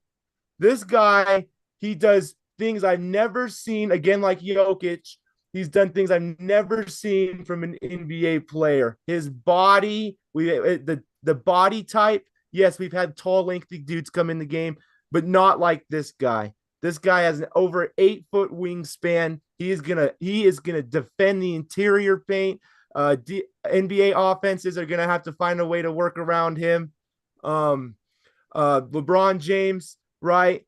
His expectations were, can he be as great as Michael Jordan? That's going to be the same thing for Wemby. Can he be an all-time great? Can he be the Two rings greatest? would be a disappointment then. No, yeah, to Or be the greatest, underachieved. you got to get like probably 4, 5, 6, 7 rings. And that's the hype he's coming in with. So to me, that they're in the same boat here. And part of this Yeah. is you haven't at your age you haven't lived through as much NBA as I have. But every 5 years they tell us this kid's going to be the new generational talent. Like Yeah, literally, and Zion and Ja were the last two, and one can't stay healthy, and the other one can't stay out of trouble. yeah. So I'm going now to your claim that LeBron's the only one to come into the league with that hype. And like the hype, it comes every 2 to 5 years. Like KD had that hype right after LeBron. Olajuwon had that hype, and then Patrick Ewing had that hype, and so they're all the players are hyped up all the time. Yao Ming had that hype, coming into the league is very similar to Wemby. In fact, if we look at an international player who came in and did amazing things in his rookie year, and you got health is part of it. Building a team. There's a lot of parts to it all, but all these guys come in with this hype. That's why to me Wemby, it's just another guy who's being hyped, and most of those guys don't live up to the hype. And that's why it's so rare that LeBron was able to do that, especially coming at such a young age the way they are all coming now. And I think too with Wemby, right now he's exceeding expectations, even though they're not winning games. In your rookie year, most of these prospects, you're trying to see if they're a bust or not. He's clearly shown he's not a bust in this draft, and he's clearly the future. Our game's underway now in the third here, 62-60. They've just come back out. Boston's made a little run to cut the lead. Porzingis has come out shooting. Greg, I'm glad you brought up Yao Ming because that's a huge what if in the history of the NBA, because when he was healthy, he had the potential to be a top 5 center in my opinion. Like more like Shaq. But he did have that footwork of a Hakeem Olajuwon. I'm not saying he had the skill level of the Joker with his passing. But he was really good at passing too. I have a question for you guys. Because me personally, had we gotten the number 1 pick, the Rockets, I would have taken Wembanyama, but it scares me because I always think of Yao Ming and the leg injuries that he had dealt with. Would we say, obviously anybody would take Wembanyama at number 1? Would we call him a bust? I know it would be underachieving, maybe a disappointment. Well, would we call him a bust if he has a similar career arc? Maybe only wins one championship, but he plays maybe 3 healthy seasons out of 7 or 8. Would we call that a disappointment or underachieving? Yeah, I think that's his big knock. He needs to stay healthy. Kareem was able to stay healthy. Hakeem was able to stay healthy. I mean, and that's the big that I completely agree with your Yao Ming take. He could have been one of the all-time greats. He just couldn't stay healthy, and we see that a lot with these freakish prospects. Right? They come in the league. I mean, that's happening with Porzingis. They just don't stay healthy. I mean, that is a proven track record in the NBA. Hey, If speaking you're of over staying seven healthy, feet it looks tall, like Jokic just got injured in his tricep. Although he seems to be shaking it off. Did anybody see what happened in that? No. Yeah, he was it's like his He was just elbow or trying something. to whew. And Jalen Brown is just working Aaron Gordon. reach out. It doesn't matter who they put on him. It seems like Jalen Brown is on a mission today. Oh yeah, it looks like he was a flop trying to draw something there. It looked watching the replay, it was just a bunch of just going for the ball, and then you just see this.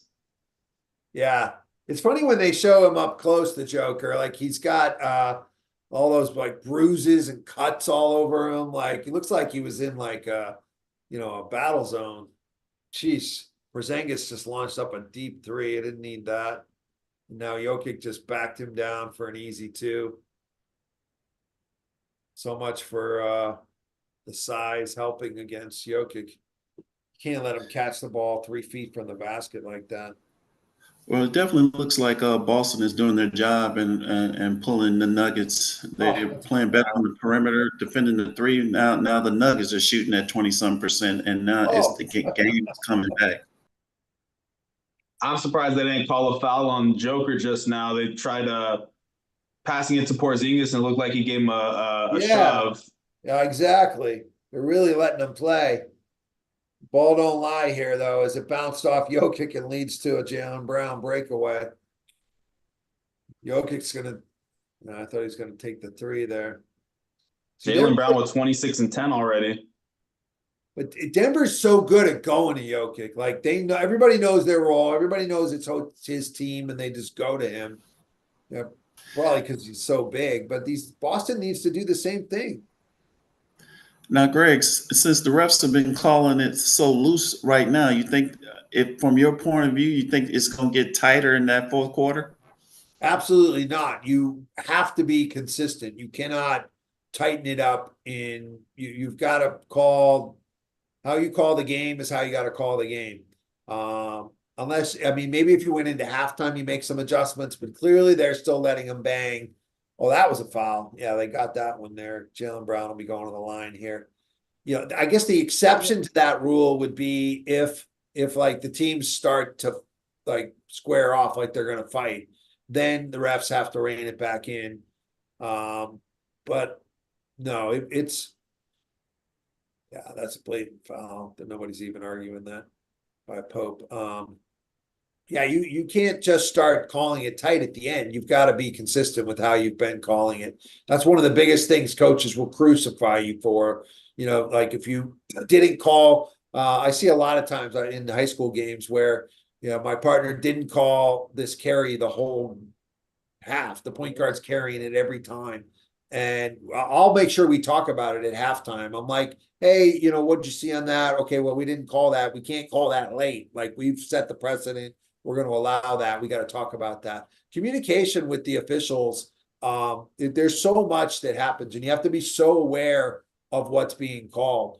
For example, if my partner has a bang play and it's block charge and he goes charge, I got to be aware of that the next time the bang play is there. Now, if it's black and white, you get it right. But if it's gray, you got to be consistent. And I got to call what my partner just called. You got to take all that into consideration. I thought it was absolute BS in that game last week with the Atlanta Hawks. DeJounte Murray got teed up for ignoring Tony Brothers. Tony Brothers walked over to the Hawks over to their bench, talked to DeJounte Murray, and Murray just all he did was look away. Didn't even say anything. He didn't even want to talk to the ref. And Tony Brothers got all up in his feelings, got emotional, and called the T. Yeah, that doesn't sound right. I didn't see the play, but KCP just with the steal and breakaway here. A lot of transition, a lot of turnovers in this game. There goes Tatum driving it in. That's what you need. Boom. That's what they got to come out doing here. I really like this Nuggets line. Looking at the lineups on the floor right now, they got Porzingis guarding Jokic. I mean, if I'm the Nuggets, I'm getting the ball in Jokic's hands every single time. Wow, Aaron Gordon with the putback here. This is a great game. They are going back and forth like championship teams. We're saying Does anybody know what the 5284 is? That the zip code? That's the elevation, Mile High. Oh, gotcha. Oh, Porter beat him on the back door there. Yeah, these teams are just playing well, and this is really cementing, me predicting these two teams in the finals here. Yeah, I'm just wondering if the Celtics have anyone who can guard Jokic. I know, Alex. The Warriors got somebody who can guard Giannis, and his name's Trace Jackson Davis. He stuffed Giannis last night 4 times and 2 times back to back in one possession. Just locked him up as a rookie. So watch out for Trace Jackson Davis. What a performance last night by the Warriors. I saw it today. Random stat, but they're the only team. It's the biggest win in NBA history following a 50-point loss. So, way to turn the tables. Poor Alex isn't feeling well, and we're piling on. We'll have the Bucks tomorrow night. We're doing the Lakers-Bucks 10 o'clock game. They should match up really well. Giannis on AD. And I don't think anybody can guard Jokic. I mean, Porzingis is as big as they get. And if he can't stop Jokic down there, nobody can. You're just going to have to kind of let him get his points. That's what you used to have to do against Jabbar. That's how Boston would play him. Like, you don't double team him. You just hope he gets tired and you let him get his points. And if he's doing all the scoring, do those other guys start to check out a little and not play as hard on D? That's what you would hope for against Jabbar, because Jokic is unstoppable and he'll just pick you apart with the pass. And they're getting all these little dunks. I mean, Gordon and Porter are getting layups and dunks when they are trying to rebound because they're swarming the Jokic. So it's if Jokic misses, there's nobody in rebounding position. Really, Boston's going to have to outscore them. They can't stop Jokic. They're going to have to outscore them. They can trade 2s for 3s and get them in foul trouble maybe. Tatum keeps driving in there. The refs are going to have to call something on Jokic. The game's at a commercial right now. Denver's got some momentum, so it was good timing for this timeout for Boston, who had tied it up. Jason Tatum still with only 10 points halfway through the third. I got a question for the YouTube chat and you guys as well. With the injury to Karl Anthony Towns, where do you guys expect them to end up in the playoff standings come the playoffs? Do you expect them to fall all the way down into a losing skid, or can they hold on and maybe hold on to a top 3 seed? Yeah, who wants to take a stab at that? What's the prognosis with Towns? Is he out? Torn. Right? Yeah, he's done for the season. He tore his meniscus. Man, he had such a great all-star game, 50 points, and had his team in contention. And this might be it for him, This might really be it. I think he's had so much. Do you guys know much of his story? Like, his whole family died from COVID. And like literally everyone in his family died, and he had a bunch of injuries. I was really happy and looking forward to seeing him play well this year. There's an article from like maybe 2018 or 19, and they asked all the NBA general managers and owners if they could start a franchise around a player under 25 or one of these young players, who would it be? And Carl Anthony Towns was the number one guy Yeah. over because they didn't know if Embiid would stay healthy or not. Yep. Yeah, and Giannis hadn't really stepped up yet, or Jokic. Those guys hadn't emerged at the time. It Yeah. looked like. Yeah, I think Anthony Edwards, Rudy Gobert would be the X factor for me. If Rudy Gobert goes back to being, he would have to not only put up points, but then play at an all defensive level at the same time to keep them afloat. I don't think they just gave that, unfortunately, that injury just gave my Pelicans life to handle business. They beat the 76ers tonight. They can propel themselves in that conversation to make it into that top three. Porzingis with a 3 there. Speaking of top 3 to cut into the lead. Yeah, we'll hop over on the next commercial and take a look at the standings. Let's stay dialed into what's happened in this game. Jokic answers. I mean, anytime Porzingis has scored, Jokic has come right back and scored. It's like he demands the ball. Yeah, Celtics can't guard him. Porzingis is doing a good job though. Now Tatum's taking But the he's foul. just bullying him down in the low block. Let's see if they Somebody challenge should this come foul over. on Tatum. You think they might challenge this? You got to get a replay here. See if Tatum gets all ball. At some point, you're gonna have to treat Jokic with superstar treatment, and you can't just let Porzingis try to handle him by himself. They're gonna have to blitz him with a double team or something. That doesn't look anything like a foul to me. It looks like he just lost the ball. Yeah, I was thinking we saw his arm flailing a little bit. And let's see if we can get a replay on the screen here for this. Looks like they're already past it. No, here it comes. Looked like the left arm was kind of flailing. I don't know. They didn't challenge it. I feel like they would have challenged it if there was anything there. Also, Levi in the chat gave his top 5: Kareem, Hakeem, Timmy D, Shaq, and the Joker. So it's hard between Timmy D and Shaq because he feels like Shaq was the most dominant big man of all time, just didn't take his career body as seriously as the other bigs.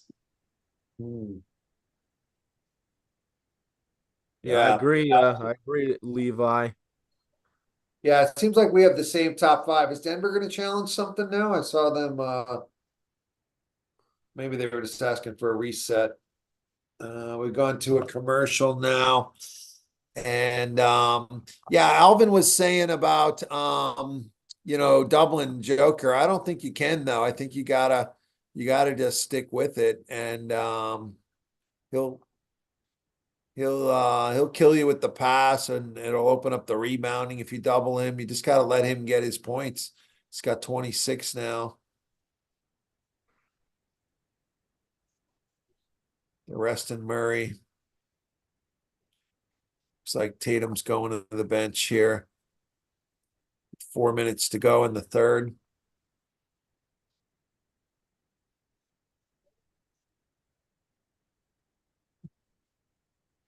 Yeah, we seem to have a consensus of who's in our top 5, maybe not in the order of our top 5. And I wanted to go back to Cameron was mentioning Russell and Wilt. And of course, I'm a Celtics guy, right? So Russell, the greatest winner of all time.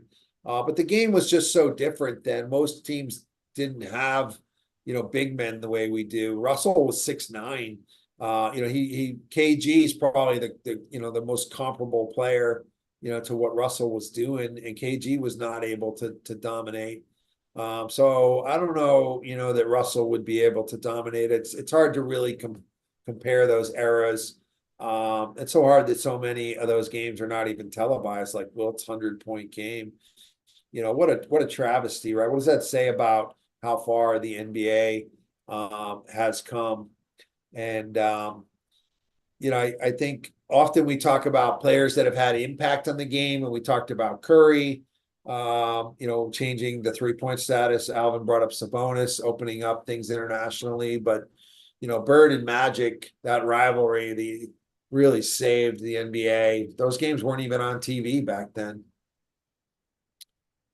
Yeah, the game has completely changed in the last 20 years. I saw a cool stat. It said that the 2002-2003 season, the number one offense was the Mavericks, the 103 points per game. Last season, the dead rank last offense was the Clippers, and they had 107.6 per game. And then the defense, the number 30 defense in 2002-2003 was the Golden State Warriors. They gave up 109 points a game.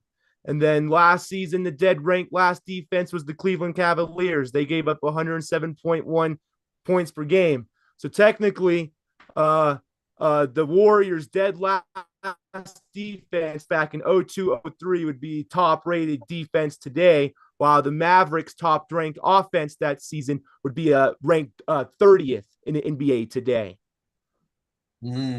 Is anybody having issues with their streaming? Mine seems to have completely stopped. It's just showing me Warriors versus Spurs, Celtics versus Blazers on Monday. I keep refreshing it and it's still not giving me anything. What are you on? What are you on? Max. Max? No, I'm on my Max is fine. Oh, nice block there. Porzingis got back on D. That could be a turning point here. Yeah, those are some good stats, Cam. I mean, the game has changed so much. I saw a similar stat about your Warriors, their offensive efficiency the year they set the record for the most wins was like that was the best offensive efficiency of all time. And that now it wouldn't even be in the top 20. And that's not even that long ago that happened. So the game has expanded so much more just even in that short window of time. Yeah, floor spacing, more threes. I mean, it's crazy. Draymond last night just passed Larry Bird in career threes. Now, am I saying Draymond Green's a better 3-point shooter? Hell no. No way. It's just the game has evolved. That's what it is today. Man, Porzingis needs to stop chucking these deep threes when contested. Nice D there by Hauser. That surprised me. He might be a little better than I give him credit for on D. Jaylen Brown driving in. Yeah, you got to call that.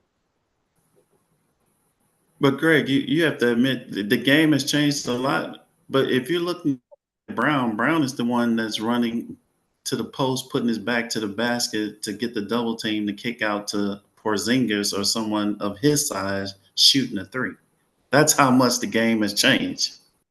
Well, I see that the ball's not even going inside. It's whoever's bringing it up, just giving it to Porzingis on the trail, and he's jacking from deep, like he's deep out of 3-point range. And I mean, that's a part of his game. He was doing that a lot in Dallas. I was well, surprised. he's not hitting them tonight.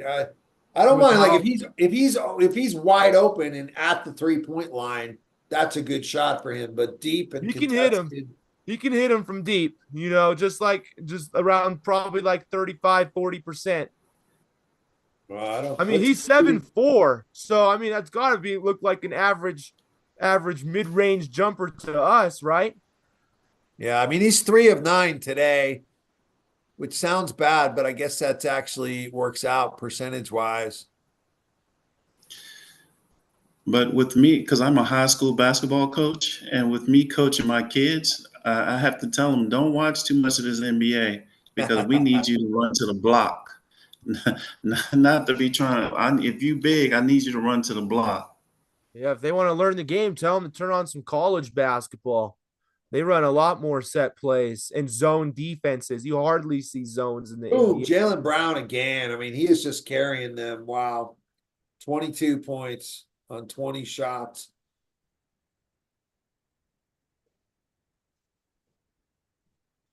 $14-5 run. With Tatum on the bench. Oh, Denver just is answering every time. Getting wide open, easy shots. Where's this defense that Boston's supposed to have? And out of games I've been seeing out of Denver this season, it seems like they are a second half team. I mean, I mentioned at the top of the cast how they get out to hot starts, especially at home. But from the games I've put on, it seems like they really start to get more comfortable down the stretch. Never leave the corner guy open. What are they doing? Leaving Doogie Howser for three in the corner. Do you think Drew Holiday should be a little bit more aggressive for his offense tonight? I just want to see this guy. Who the heck is this guy? Peyton Watson answers with the three here. Yeah, I'd they say need keep more giving the from Holiday. touches, Alvin. I'd say keep. I think Jaylen Brown's hot right now. If I'm Drew Holiday, I'm trying to set him up real good. Keep the hot hand rolling. Brown just took it right back, right at Jokic. Yeah, he is going right at him.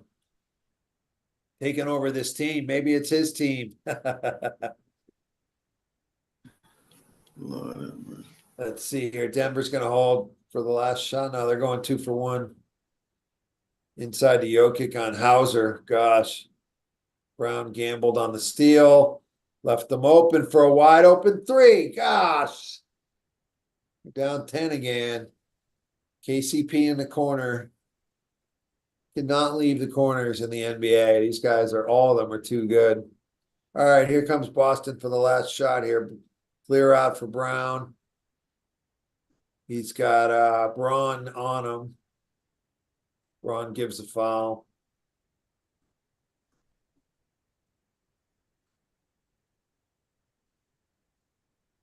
Tatum's sitting, watching, resting. Bring Porzingis back in for this last shot.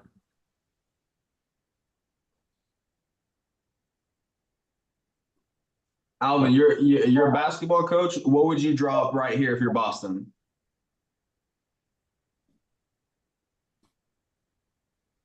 You got 6 seconds. They're going to Brown. They switch Gordon on to Brown. Now they switch back. Step back 3. Yeah. Not great. That's what Boston tends to do at the end of quarters and games. Not happy with that. Shot management there at the end. 34 points for Brown, though. That It's not enough. It's not enough. Brown can keep getting buckets, but I don't think it's going to be enough. I'm sorry, David. My Max is lagging behind everybody else's. Oh no, you're good.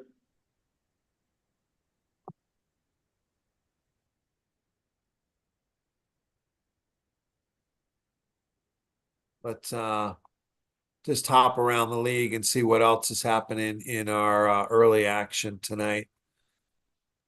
Let's hop over to I don't have the full court package or whatever it's called, but that T-Wolf Pacers game that went down to the wire, and Anthony Edwards had the LeBron-esque block to win the game. Yeah, T-Wolves are winning without Cat. We were going to look at the NBA standings too. You know, it's tempting to think the T-Wolves are cooked without Cat. It's too bad they're in first place in the West. And but they did win again tonight against the Pacers. There you go, T-Wolves fans. They have something nice and then it gets taken away. The Mavs had a big win for them against the surging Heat. That was our early game. Game was pretty close, and then they pulled away down the stretch. But yeah, I if we look at the standings here, the Pelicans are 6.5 games behind Minnesota. I don't know if they can catch them. But I see that being the 4-5 game, and Pelicans knocking them out in the first round. They got without Cat being in there. Phoenix is in the 6 hole. So Phoenix would play. I think the Nuggets are going to finish in first. So we'll probably have Phoenix Clippers. That would be a great first round series. Lots of big names in that from both teams. That would be a lot of fun to watch. I'm really rooting for that now that we're eyeing this Clippers Phoenix. Then you got who's left here? OKC would be in the 2 seed.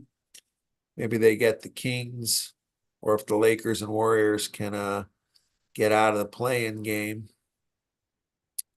And then Denver would finish first and have the Mavs. Probably the Mavs will finish 7th.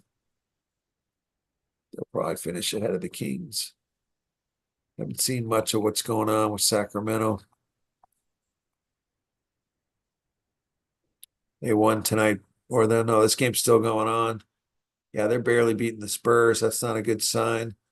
Warriors are down 10 to Chicago. Wow. I don't know what's happening in that game. And they're due for a letdown after taking care of Milwaukee the way they did yesterday.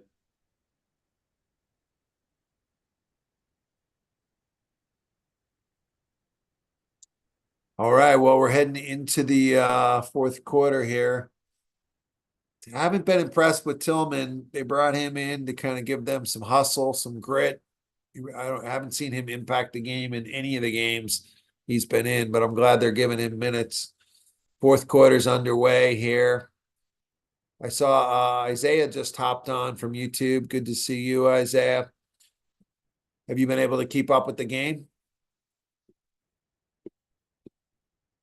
No, I've been dealing with my house. I've got the house flooded here. We got a lot of rain over here at DFW, and my garage everything's just floating around. So I've been sweeping water out of my garage for the past 2 hours.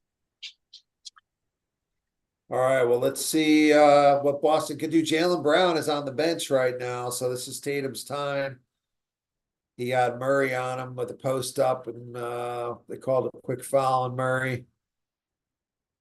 This is my big concern for the Nuggets all season, the non-Jokic minutes. Let's see if Murray, what they want to do is keep things at a level pace, because you don't want the Celtics to they give Murray a T here. What are they? Yeah, I give him a T. Wow, for arguing. Oh no, the T's on the bench on Gordon. Yeah, it was just a foul. But they've been letting them play. That's they call kind of something ticky-tacky there to open it up. They're going Call me crazy, but with Jokic on the bench, wouldn't you want the unicorn in the game? Take advantage of that matchup? No, you need them to match up with each other. You wouldn't try to steal a few minutes with Porzingis on the having Porzingis on the floor? No, I want him on Jokic the whole game. He's our best bet to slow him down a little bit. This is Tatum's time to take over. They've gone to him inside twice now. I don't know why they're going to Horford on this, although he draws a foul. I guess he had a matchup there on Holiday. Denver's getting a little whiny here. Because Jokic isn't on the floor. This is what they've done all season. I'm telling you, Boston will probably have this thing cut to 5 or even be a tie ball game by the time Jokic gets back in. What is Malone arguing for though on this? I mean, Holiday just takes the foul here. Like I don't get what do we see this replay? He probably wanted to foul on the other end too. I mean, he's still going back to that Tatum play, I think. Oh, he stepped out of bounds. On the reverse? No, yeah, Tatum on the drive, yeah. Tatum That's what he's yelling about. They shouldn't even be at the line. Well, Horford's at the line now. He's made 2, so the Boston's cut it to 7. We're letting Christian Braun run the offense. Get the ball to Murray. Here we go. Oof, that was a nice finish there. Hey, these no-name Denver guys are playing pretty well. Is that Zinga? Zinaj? Tatum on the clear out. All he ever does here is step back 3. Oof, nice rebound there by Al. Get Tatum another shot at it. Now he's going to drive it in there. Oh, swatted away by Watson. Wait, is Is anyone else getting Jamal? Just saw Jamal Murray throw the ball, try to throw it behind his back because I'm trying to figure out if Max is messing up or I'm lagging. I just watched Jason Tatum get his you know what stuffed. Yeah. The game cast is a little bit ahead of us all. There we go. Now it's caught up. Timeout, Boston.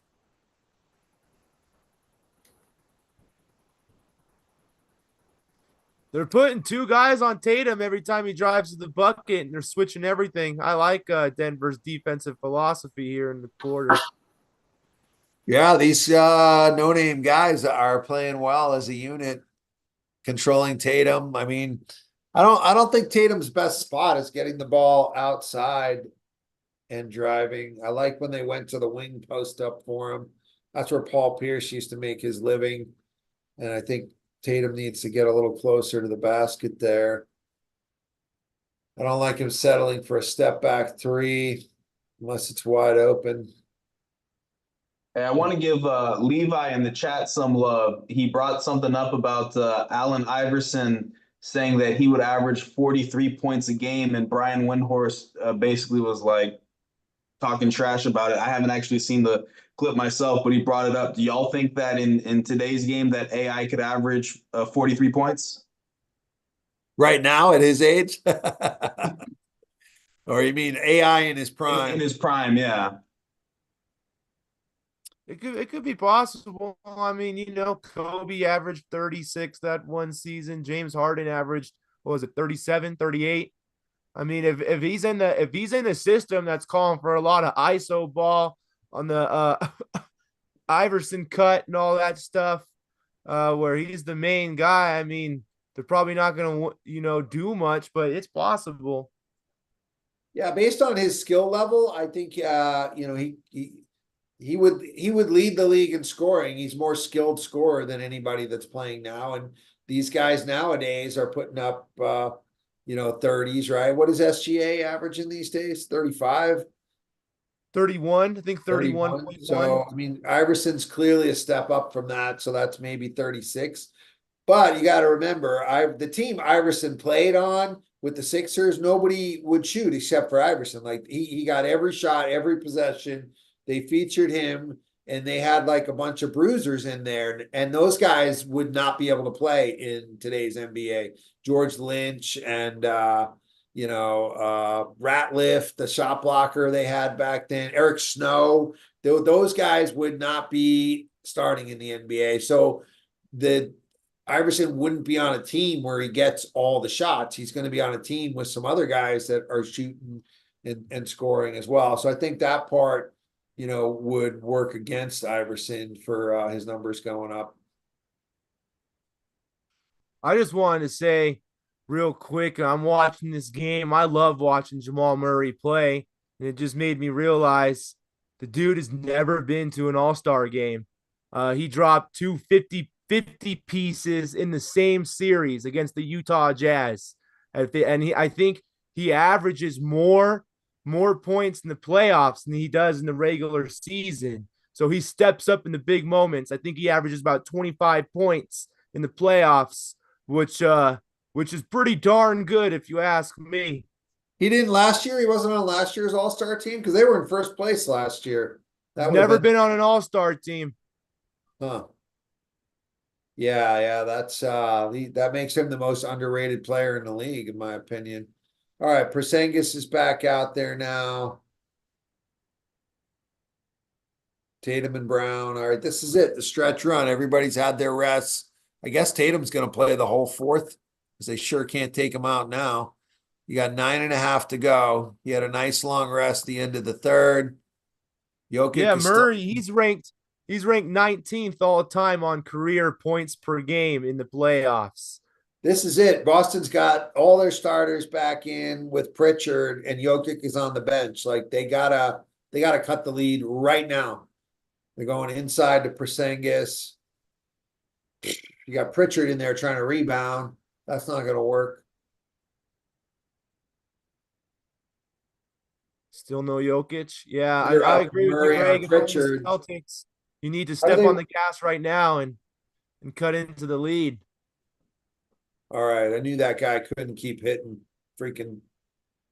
Who was that? Holiday? Yeah. That wasn't good offense. Role players at home, like Alvin said.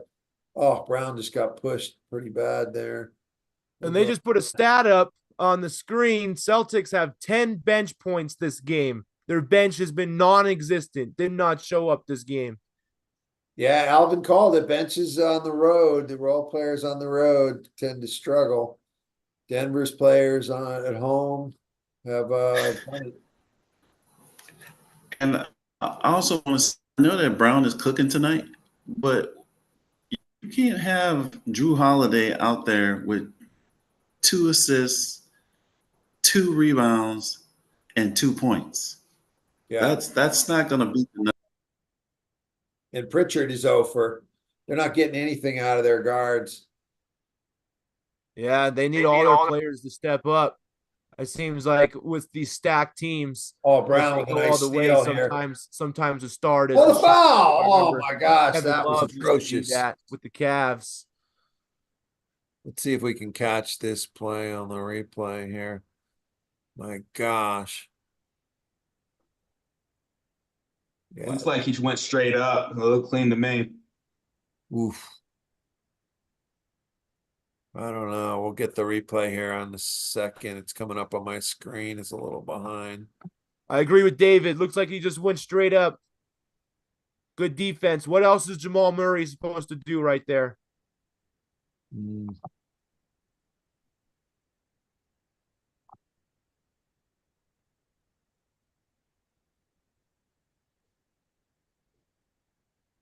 Yeah, Jokic still resting. He's got like ice on that elbow.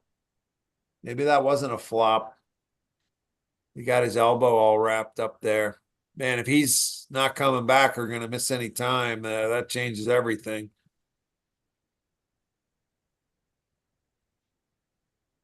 Deep three here for Jaylen Brown. He's just on fire tonight. 38 points.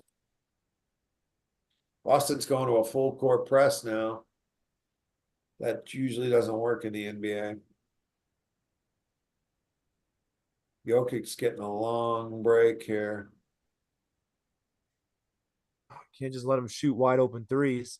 Playing with the Warriors game plan right there for they gave up a layup there. Malone's calling timeout. That's what a great coach does. You don't give up one layup without getting on your guys. Yeah, Holiday finally broke free for one. A lot of Boston fans in the crowd they're showing. Nobody got back. All right, we got a 6-point game. Back in it with Jokic having a bad elbow. And maybe Tatum will take the game over at the end because he hadn't done anything much. He needs. If you remember the game last year against Philly in the playoffs, he was abysmal the whole game, and then he finally showed up in the fourth quarter. Did he have 50 in Game 7? 51? I think Curry had the most. He broke the record for the most points in the Game 7 with 50, and then Jason Tatum, a couple days later, went ahead and broke that record again with 51. Yeah.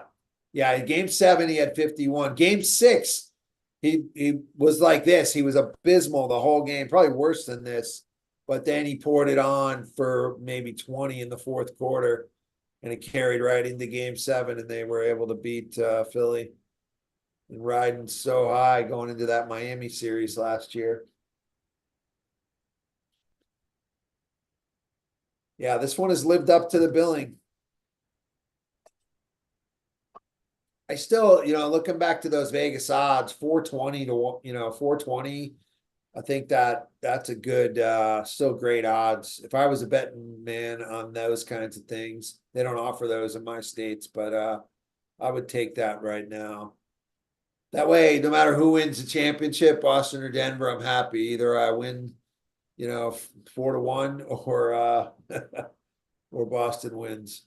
Because I don't think anybody besides Denver can beat Boston in the finals. Yeah, I thought the Celtics were the only team last year in that Game 7 against the Heat.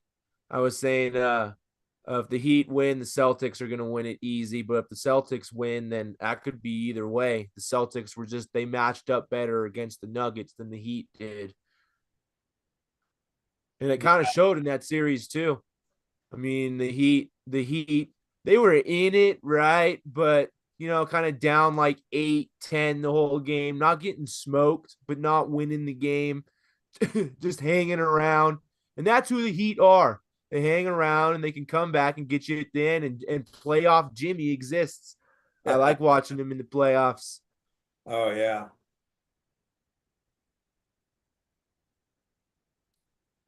Yeah, I watched a little of the end of his game tonight. I mean, he was hitting shots. They looked good, but Luka was able to outshoot him. Yeah. Yeah, Mavericks Yeah. finally got a win. They were looking not too good this past week.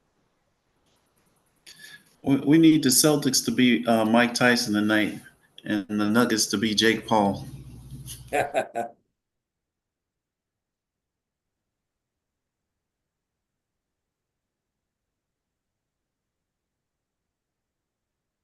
All right, Jokic's back in, so I guess he wasn't injured.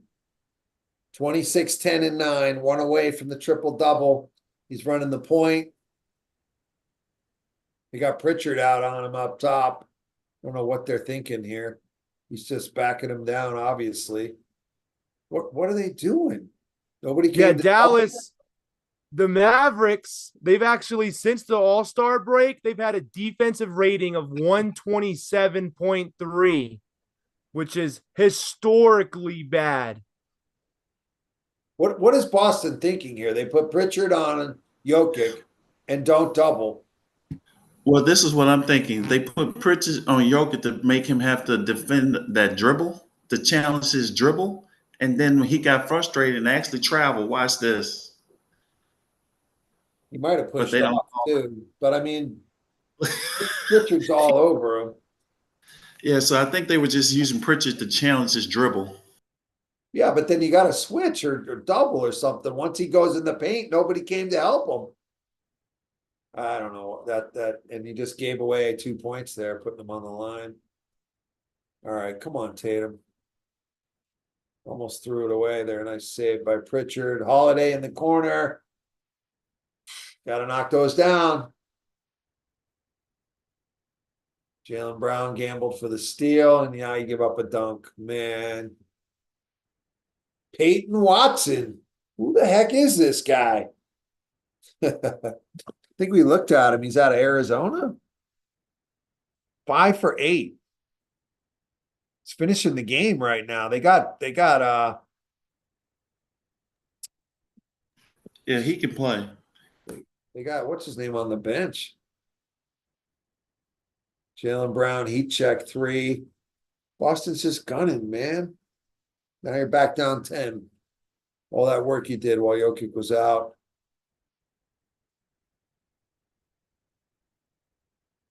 Now they got Drew Holiday on Jokic. What the heck are they doing? Trying to post up Jokic on Holiday. He missed one.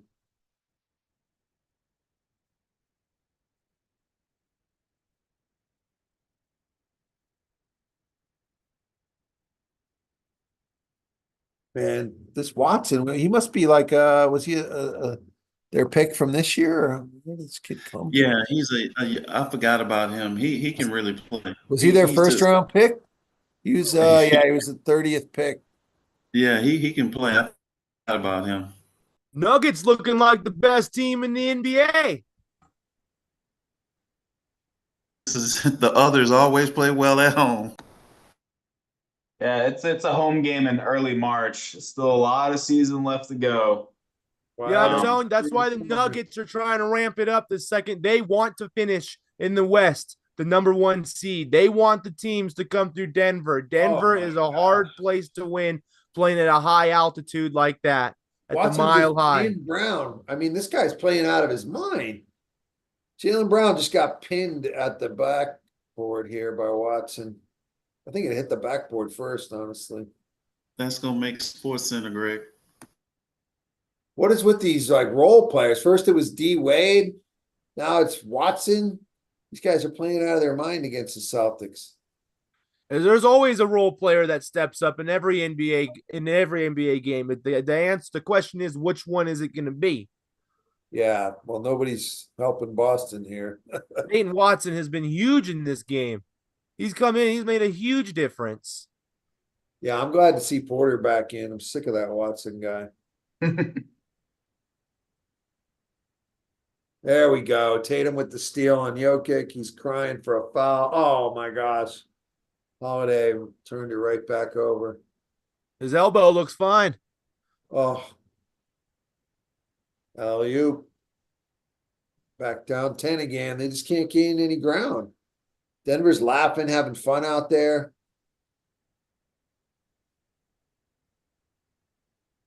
And this is where Denver can have a huge advantage too, playing at home. Is late in these games. Other teams can be huffing and puffing for gas, while Nuggets they're primed for this. This is where they practice. This alley-oop from Jamal Murray hit the backboard. Isn't that I don't think you can grab that and dunk that off the backboard like that. Let's try to get a replay on that. I think you can as long as it's not within that cylinder area. Yeah, I guess, yeah. Players throw it off the backboard to How themselves. about Kyle Kuzma tweeting earlier this season? Don't be that team to the Pistons for breaking the longest losing streak in the NBA. And now Pistons just passed the Wizards in the rankings with the win tonight, and the Wizards are on a 16-game losing skid. Could they break that record in the same season? Yeah, that Washington, you couldn't have a collection of personalities like that between Poole and Kuzma. Man, it's just like a place you go to die in your NBA career. Well, I'm glad. Oh, the Warriors, man. I'm glad he was acting a fool over here in the Bay Area, and so they traded him. That's the harsh business of the NBA. You want to try to be the man somewhere else, they'll trade you to a place like the Wizards, right? Bottom of where's the future there? It's a Yeah. few years out at least. And he's Curious, so Kim, did you talented want too. to give him that contract when it was due? Did y'all want to give him that? Because I mean, he only had one good season. He was the worst player in the league before, and he's been the worst player in the league since. Yeah, I mean, at the time we did want to give him that contract. He was hooping. They were calling it a pool party. When he got hot, he was fun to watch. He was pulling deep threes too. He was supposed to be Curry's predecessor, but I guess I don't know what happened. If money, if the contract, fame, if maybe CTE from that Draymond punch that he ate. I don't know, man, but he just wasn't the same. He was jacking up a lot of garbage shots and turning the ball over too much. It was an Achilles heel to the team after seeing a bright future and some promise. I love the flashy play. He was a flashy player, did highlights, and now he's just doing the complete opposite in Washington. All right, Denver's going Murray and Jokic pick and roll. They know their bread and butter down the stretch. What about you, David? What did you think of Jordan Poole? Oh, dunk. I thought he was a no-name player before, and he had one good season, and I was surprised that they gave him the contract that they did. And sure enough, he fell back down to earth. Man, they go inside to Porzingis. He misses the bunny. They got lucky there. Jaylen Brown with the block on Jokic. When y'all won the championship, yeah, he played a big part. But I thought when it came to the amount of money that was between Poole or bringing back Peyton, I thought for sure Peyton was going to come back. All right, this could be a big momentum. Let's focus back in on the game here. Jaylen Brown got an and one, and Jokic got a T, so this could be a 4-point turnaround here. I think the difference in this game is the free throws. You got blocked.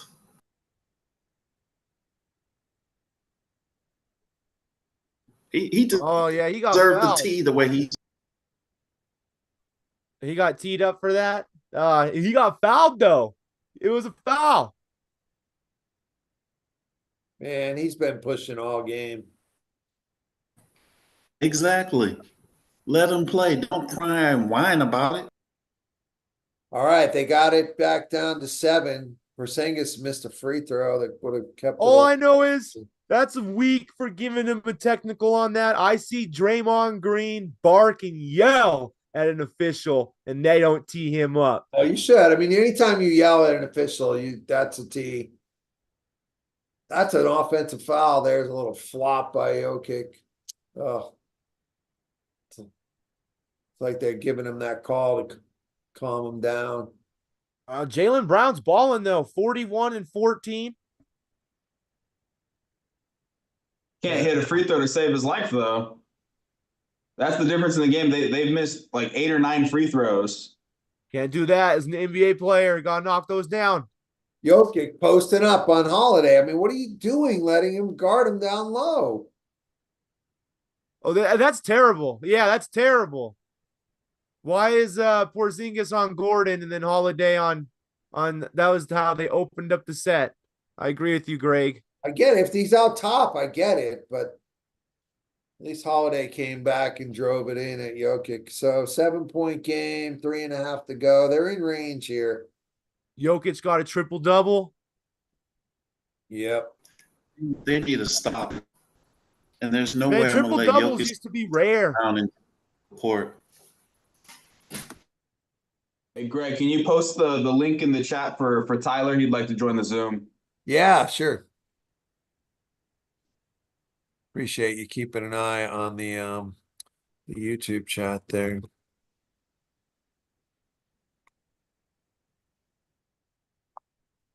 We're at 97, 91. Oh no, that's old. That's in the chat there. We're at 107, 100. 3.5 minutes to go.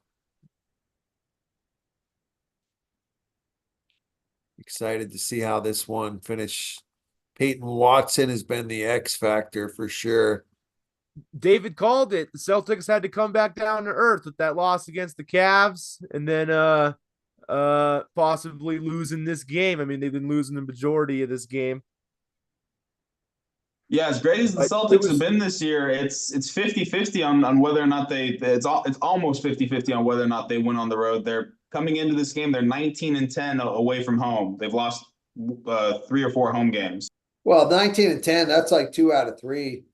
Denver and the Cavs are 2 of the best teams in the league. So these are tough. This is a tough road schedule. But this one's not over yet. That was a foul. David makes a good point. If the team can steal home court advantage from the Celtics in the playoff series, man, Celtics could have their back against the wall quicker than they know. They have the best record in the road in the league, I bet. I mean, compared to anybody else who's in the league. I don't see that being a weakness here. They're on an 8-2 run right now and have cut it to 5. Let's see if they can pull this one out of their ass. Finally got Porzingis on Jokic. Maybe he's in foul trouble. Is that why they went away from him? I don't know. Yeah, Celtics going on a run. Leaving him open in the corner. Good contest there. That was a great contest by Drew Holiday. Saved the bucket. Saved the 3. Come on, run the offense now. That's got to be a foul. Fucking Porzingis. I don't want him shooting 3s at the end of the game. Shot selection. Jaylen Brown was on the floor, too. There's nobody to rebound.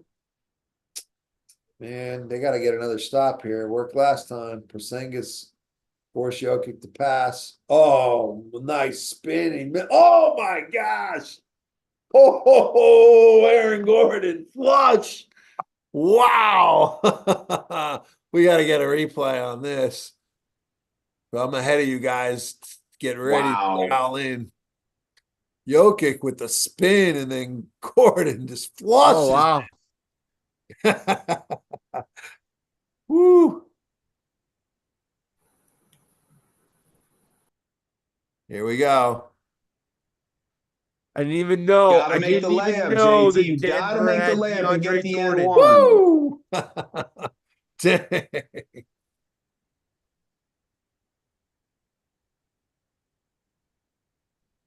Porzingis just guessed wrong. He pulled the chair and Greg, Tyler Jokic- said he's waiting for approval to come into the chat, the Zoom. You know, Aaron Gordon and Kristaps Porzingis are kind of the same players.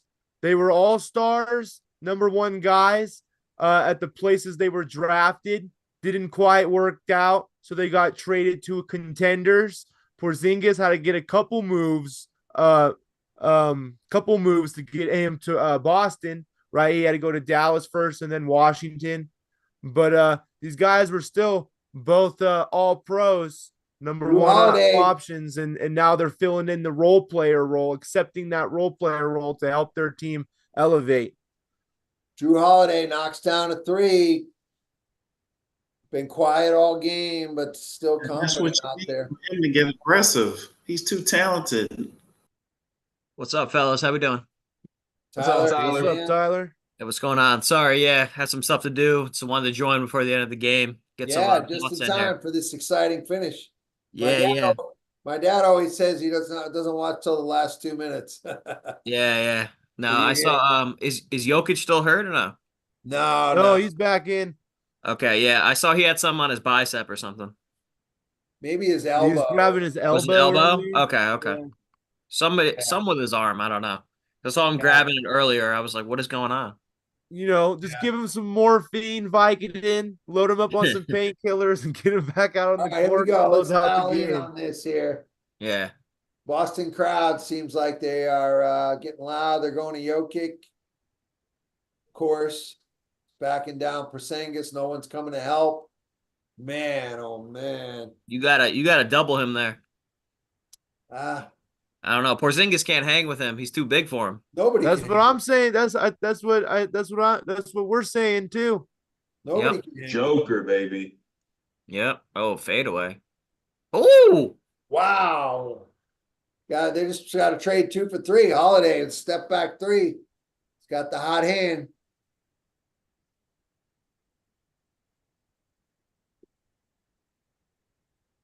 And that was some nice footwork in the post from Jokic on the last one. Oh yeah, it sure was. I like this. I like Wow. this. They're keeping him out of the post. Turnover, baby. Whew. Tatum for the lead. No. Oh, you're ahead of us. You're ahead of us, Greg.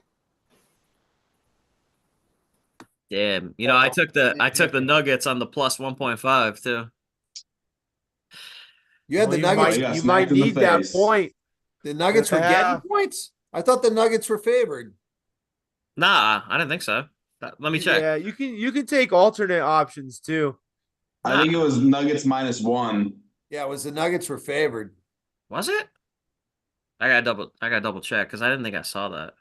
Let me see. Prime opportunity. Boston blew it. They should have set up their offense. You had Tatum with a wide open 3. You got to take it.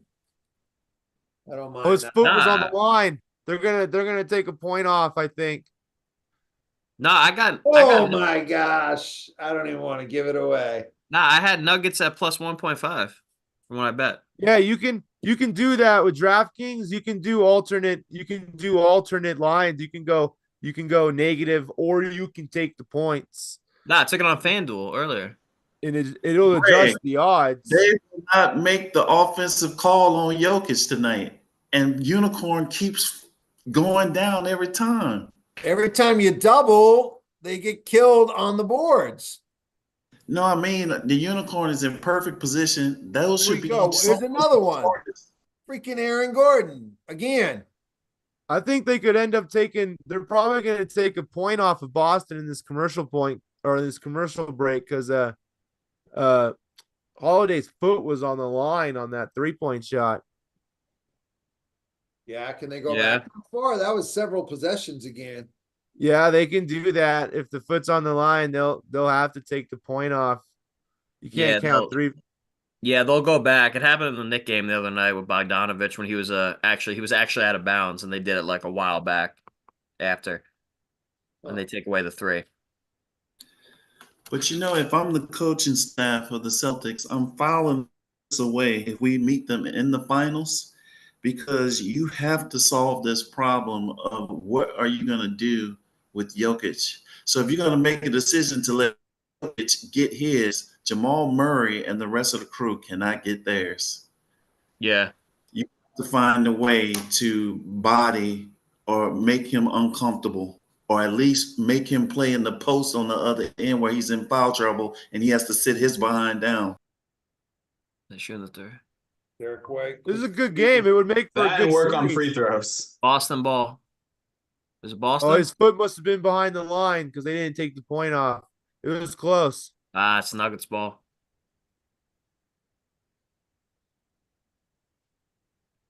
Yeah, Derek White trying to be a hero. The two high hands of Brown and Drew Holiday. Yeah, he was open though. He was open. Yeah. Gotta take the open shot, right? I don't know. I want Yeah, you know, Denver's probably expecting Brown or Tatum to get that ball. Yeah. my If he hits it, he's the hero, right? You love Yeah. it. You love that shot if he hits it. You hate him if you don't. He's a good 3-point shooter. I don't mind the shot. Yeah, he's been cold all night though. He's 0 for 4 Yeah. from 3 today.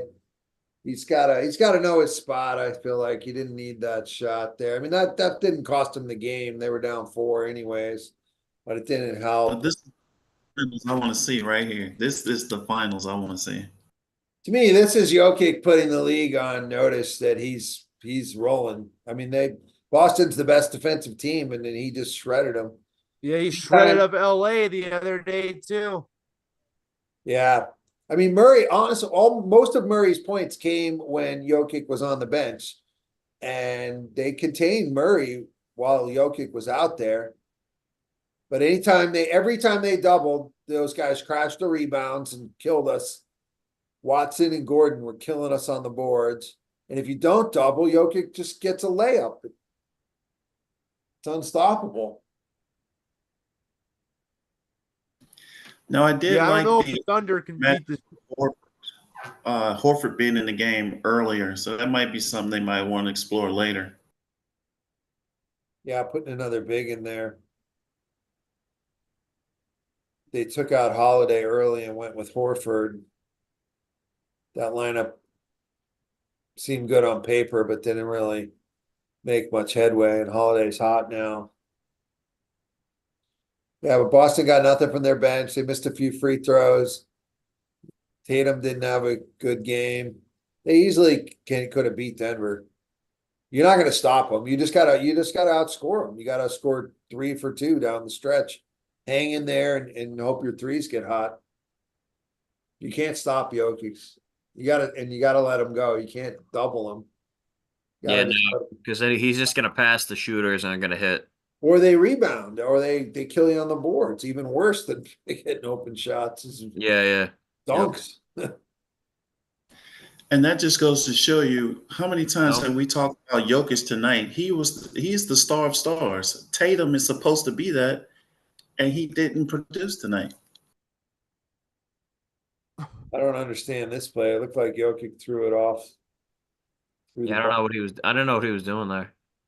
But it should be Denver ball. Nope. That's it. All right. A great game. Great time hanging out with you guys. We are back on tomorrow for Lakers Bucks. Have a great rest of your night, and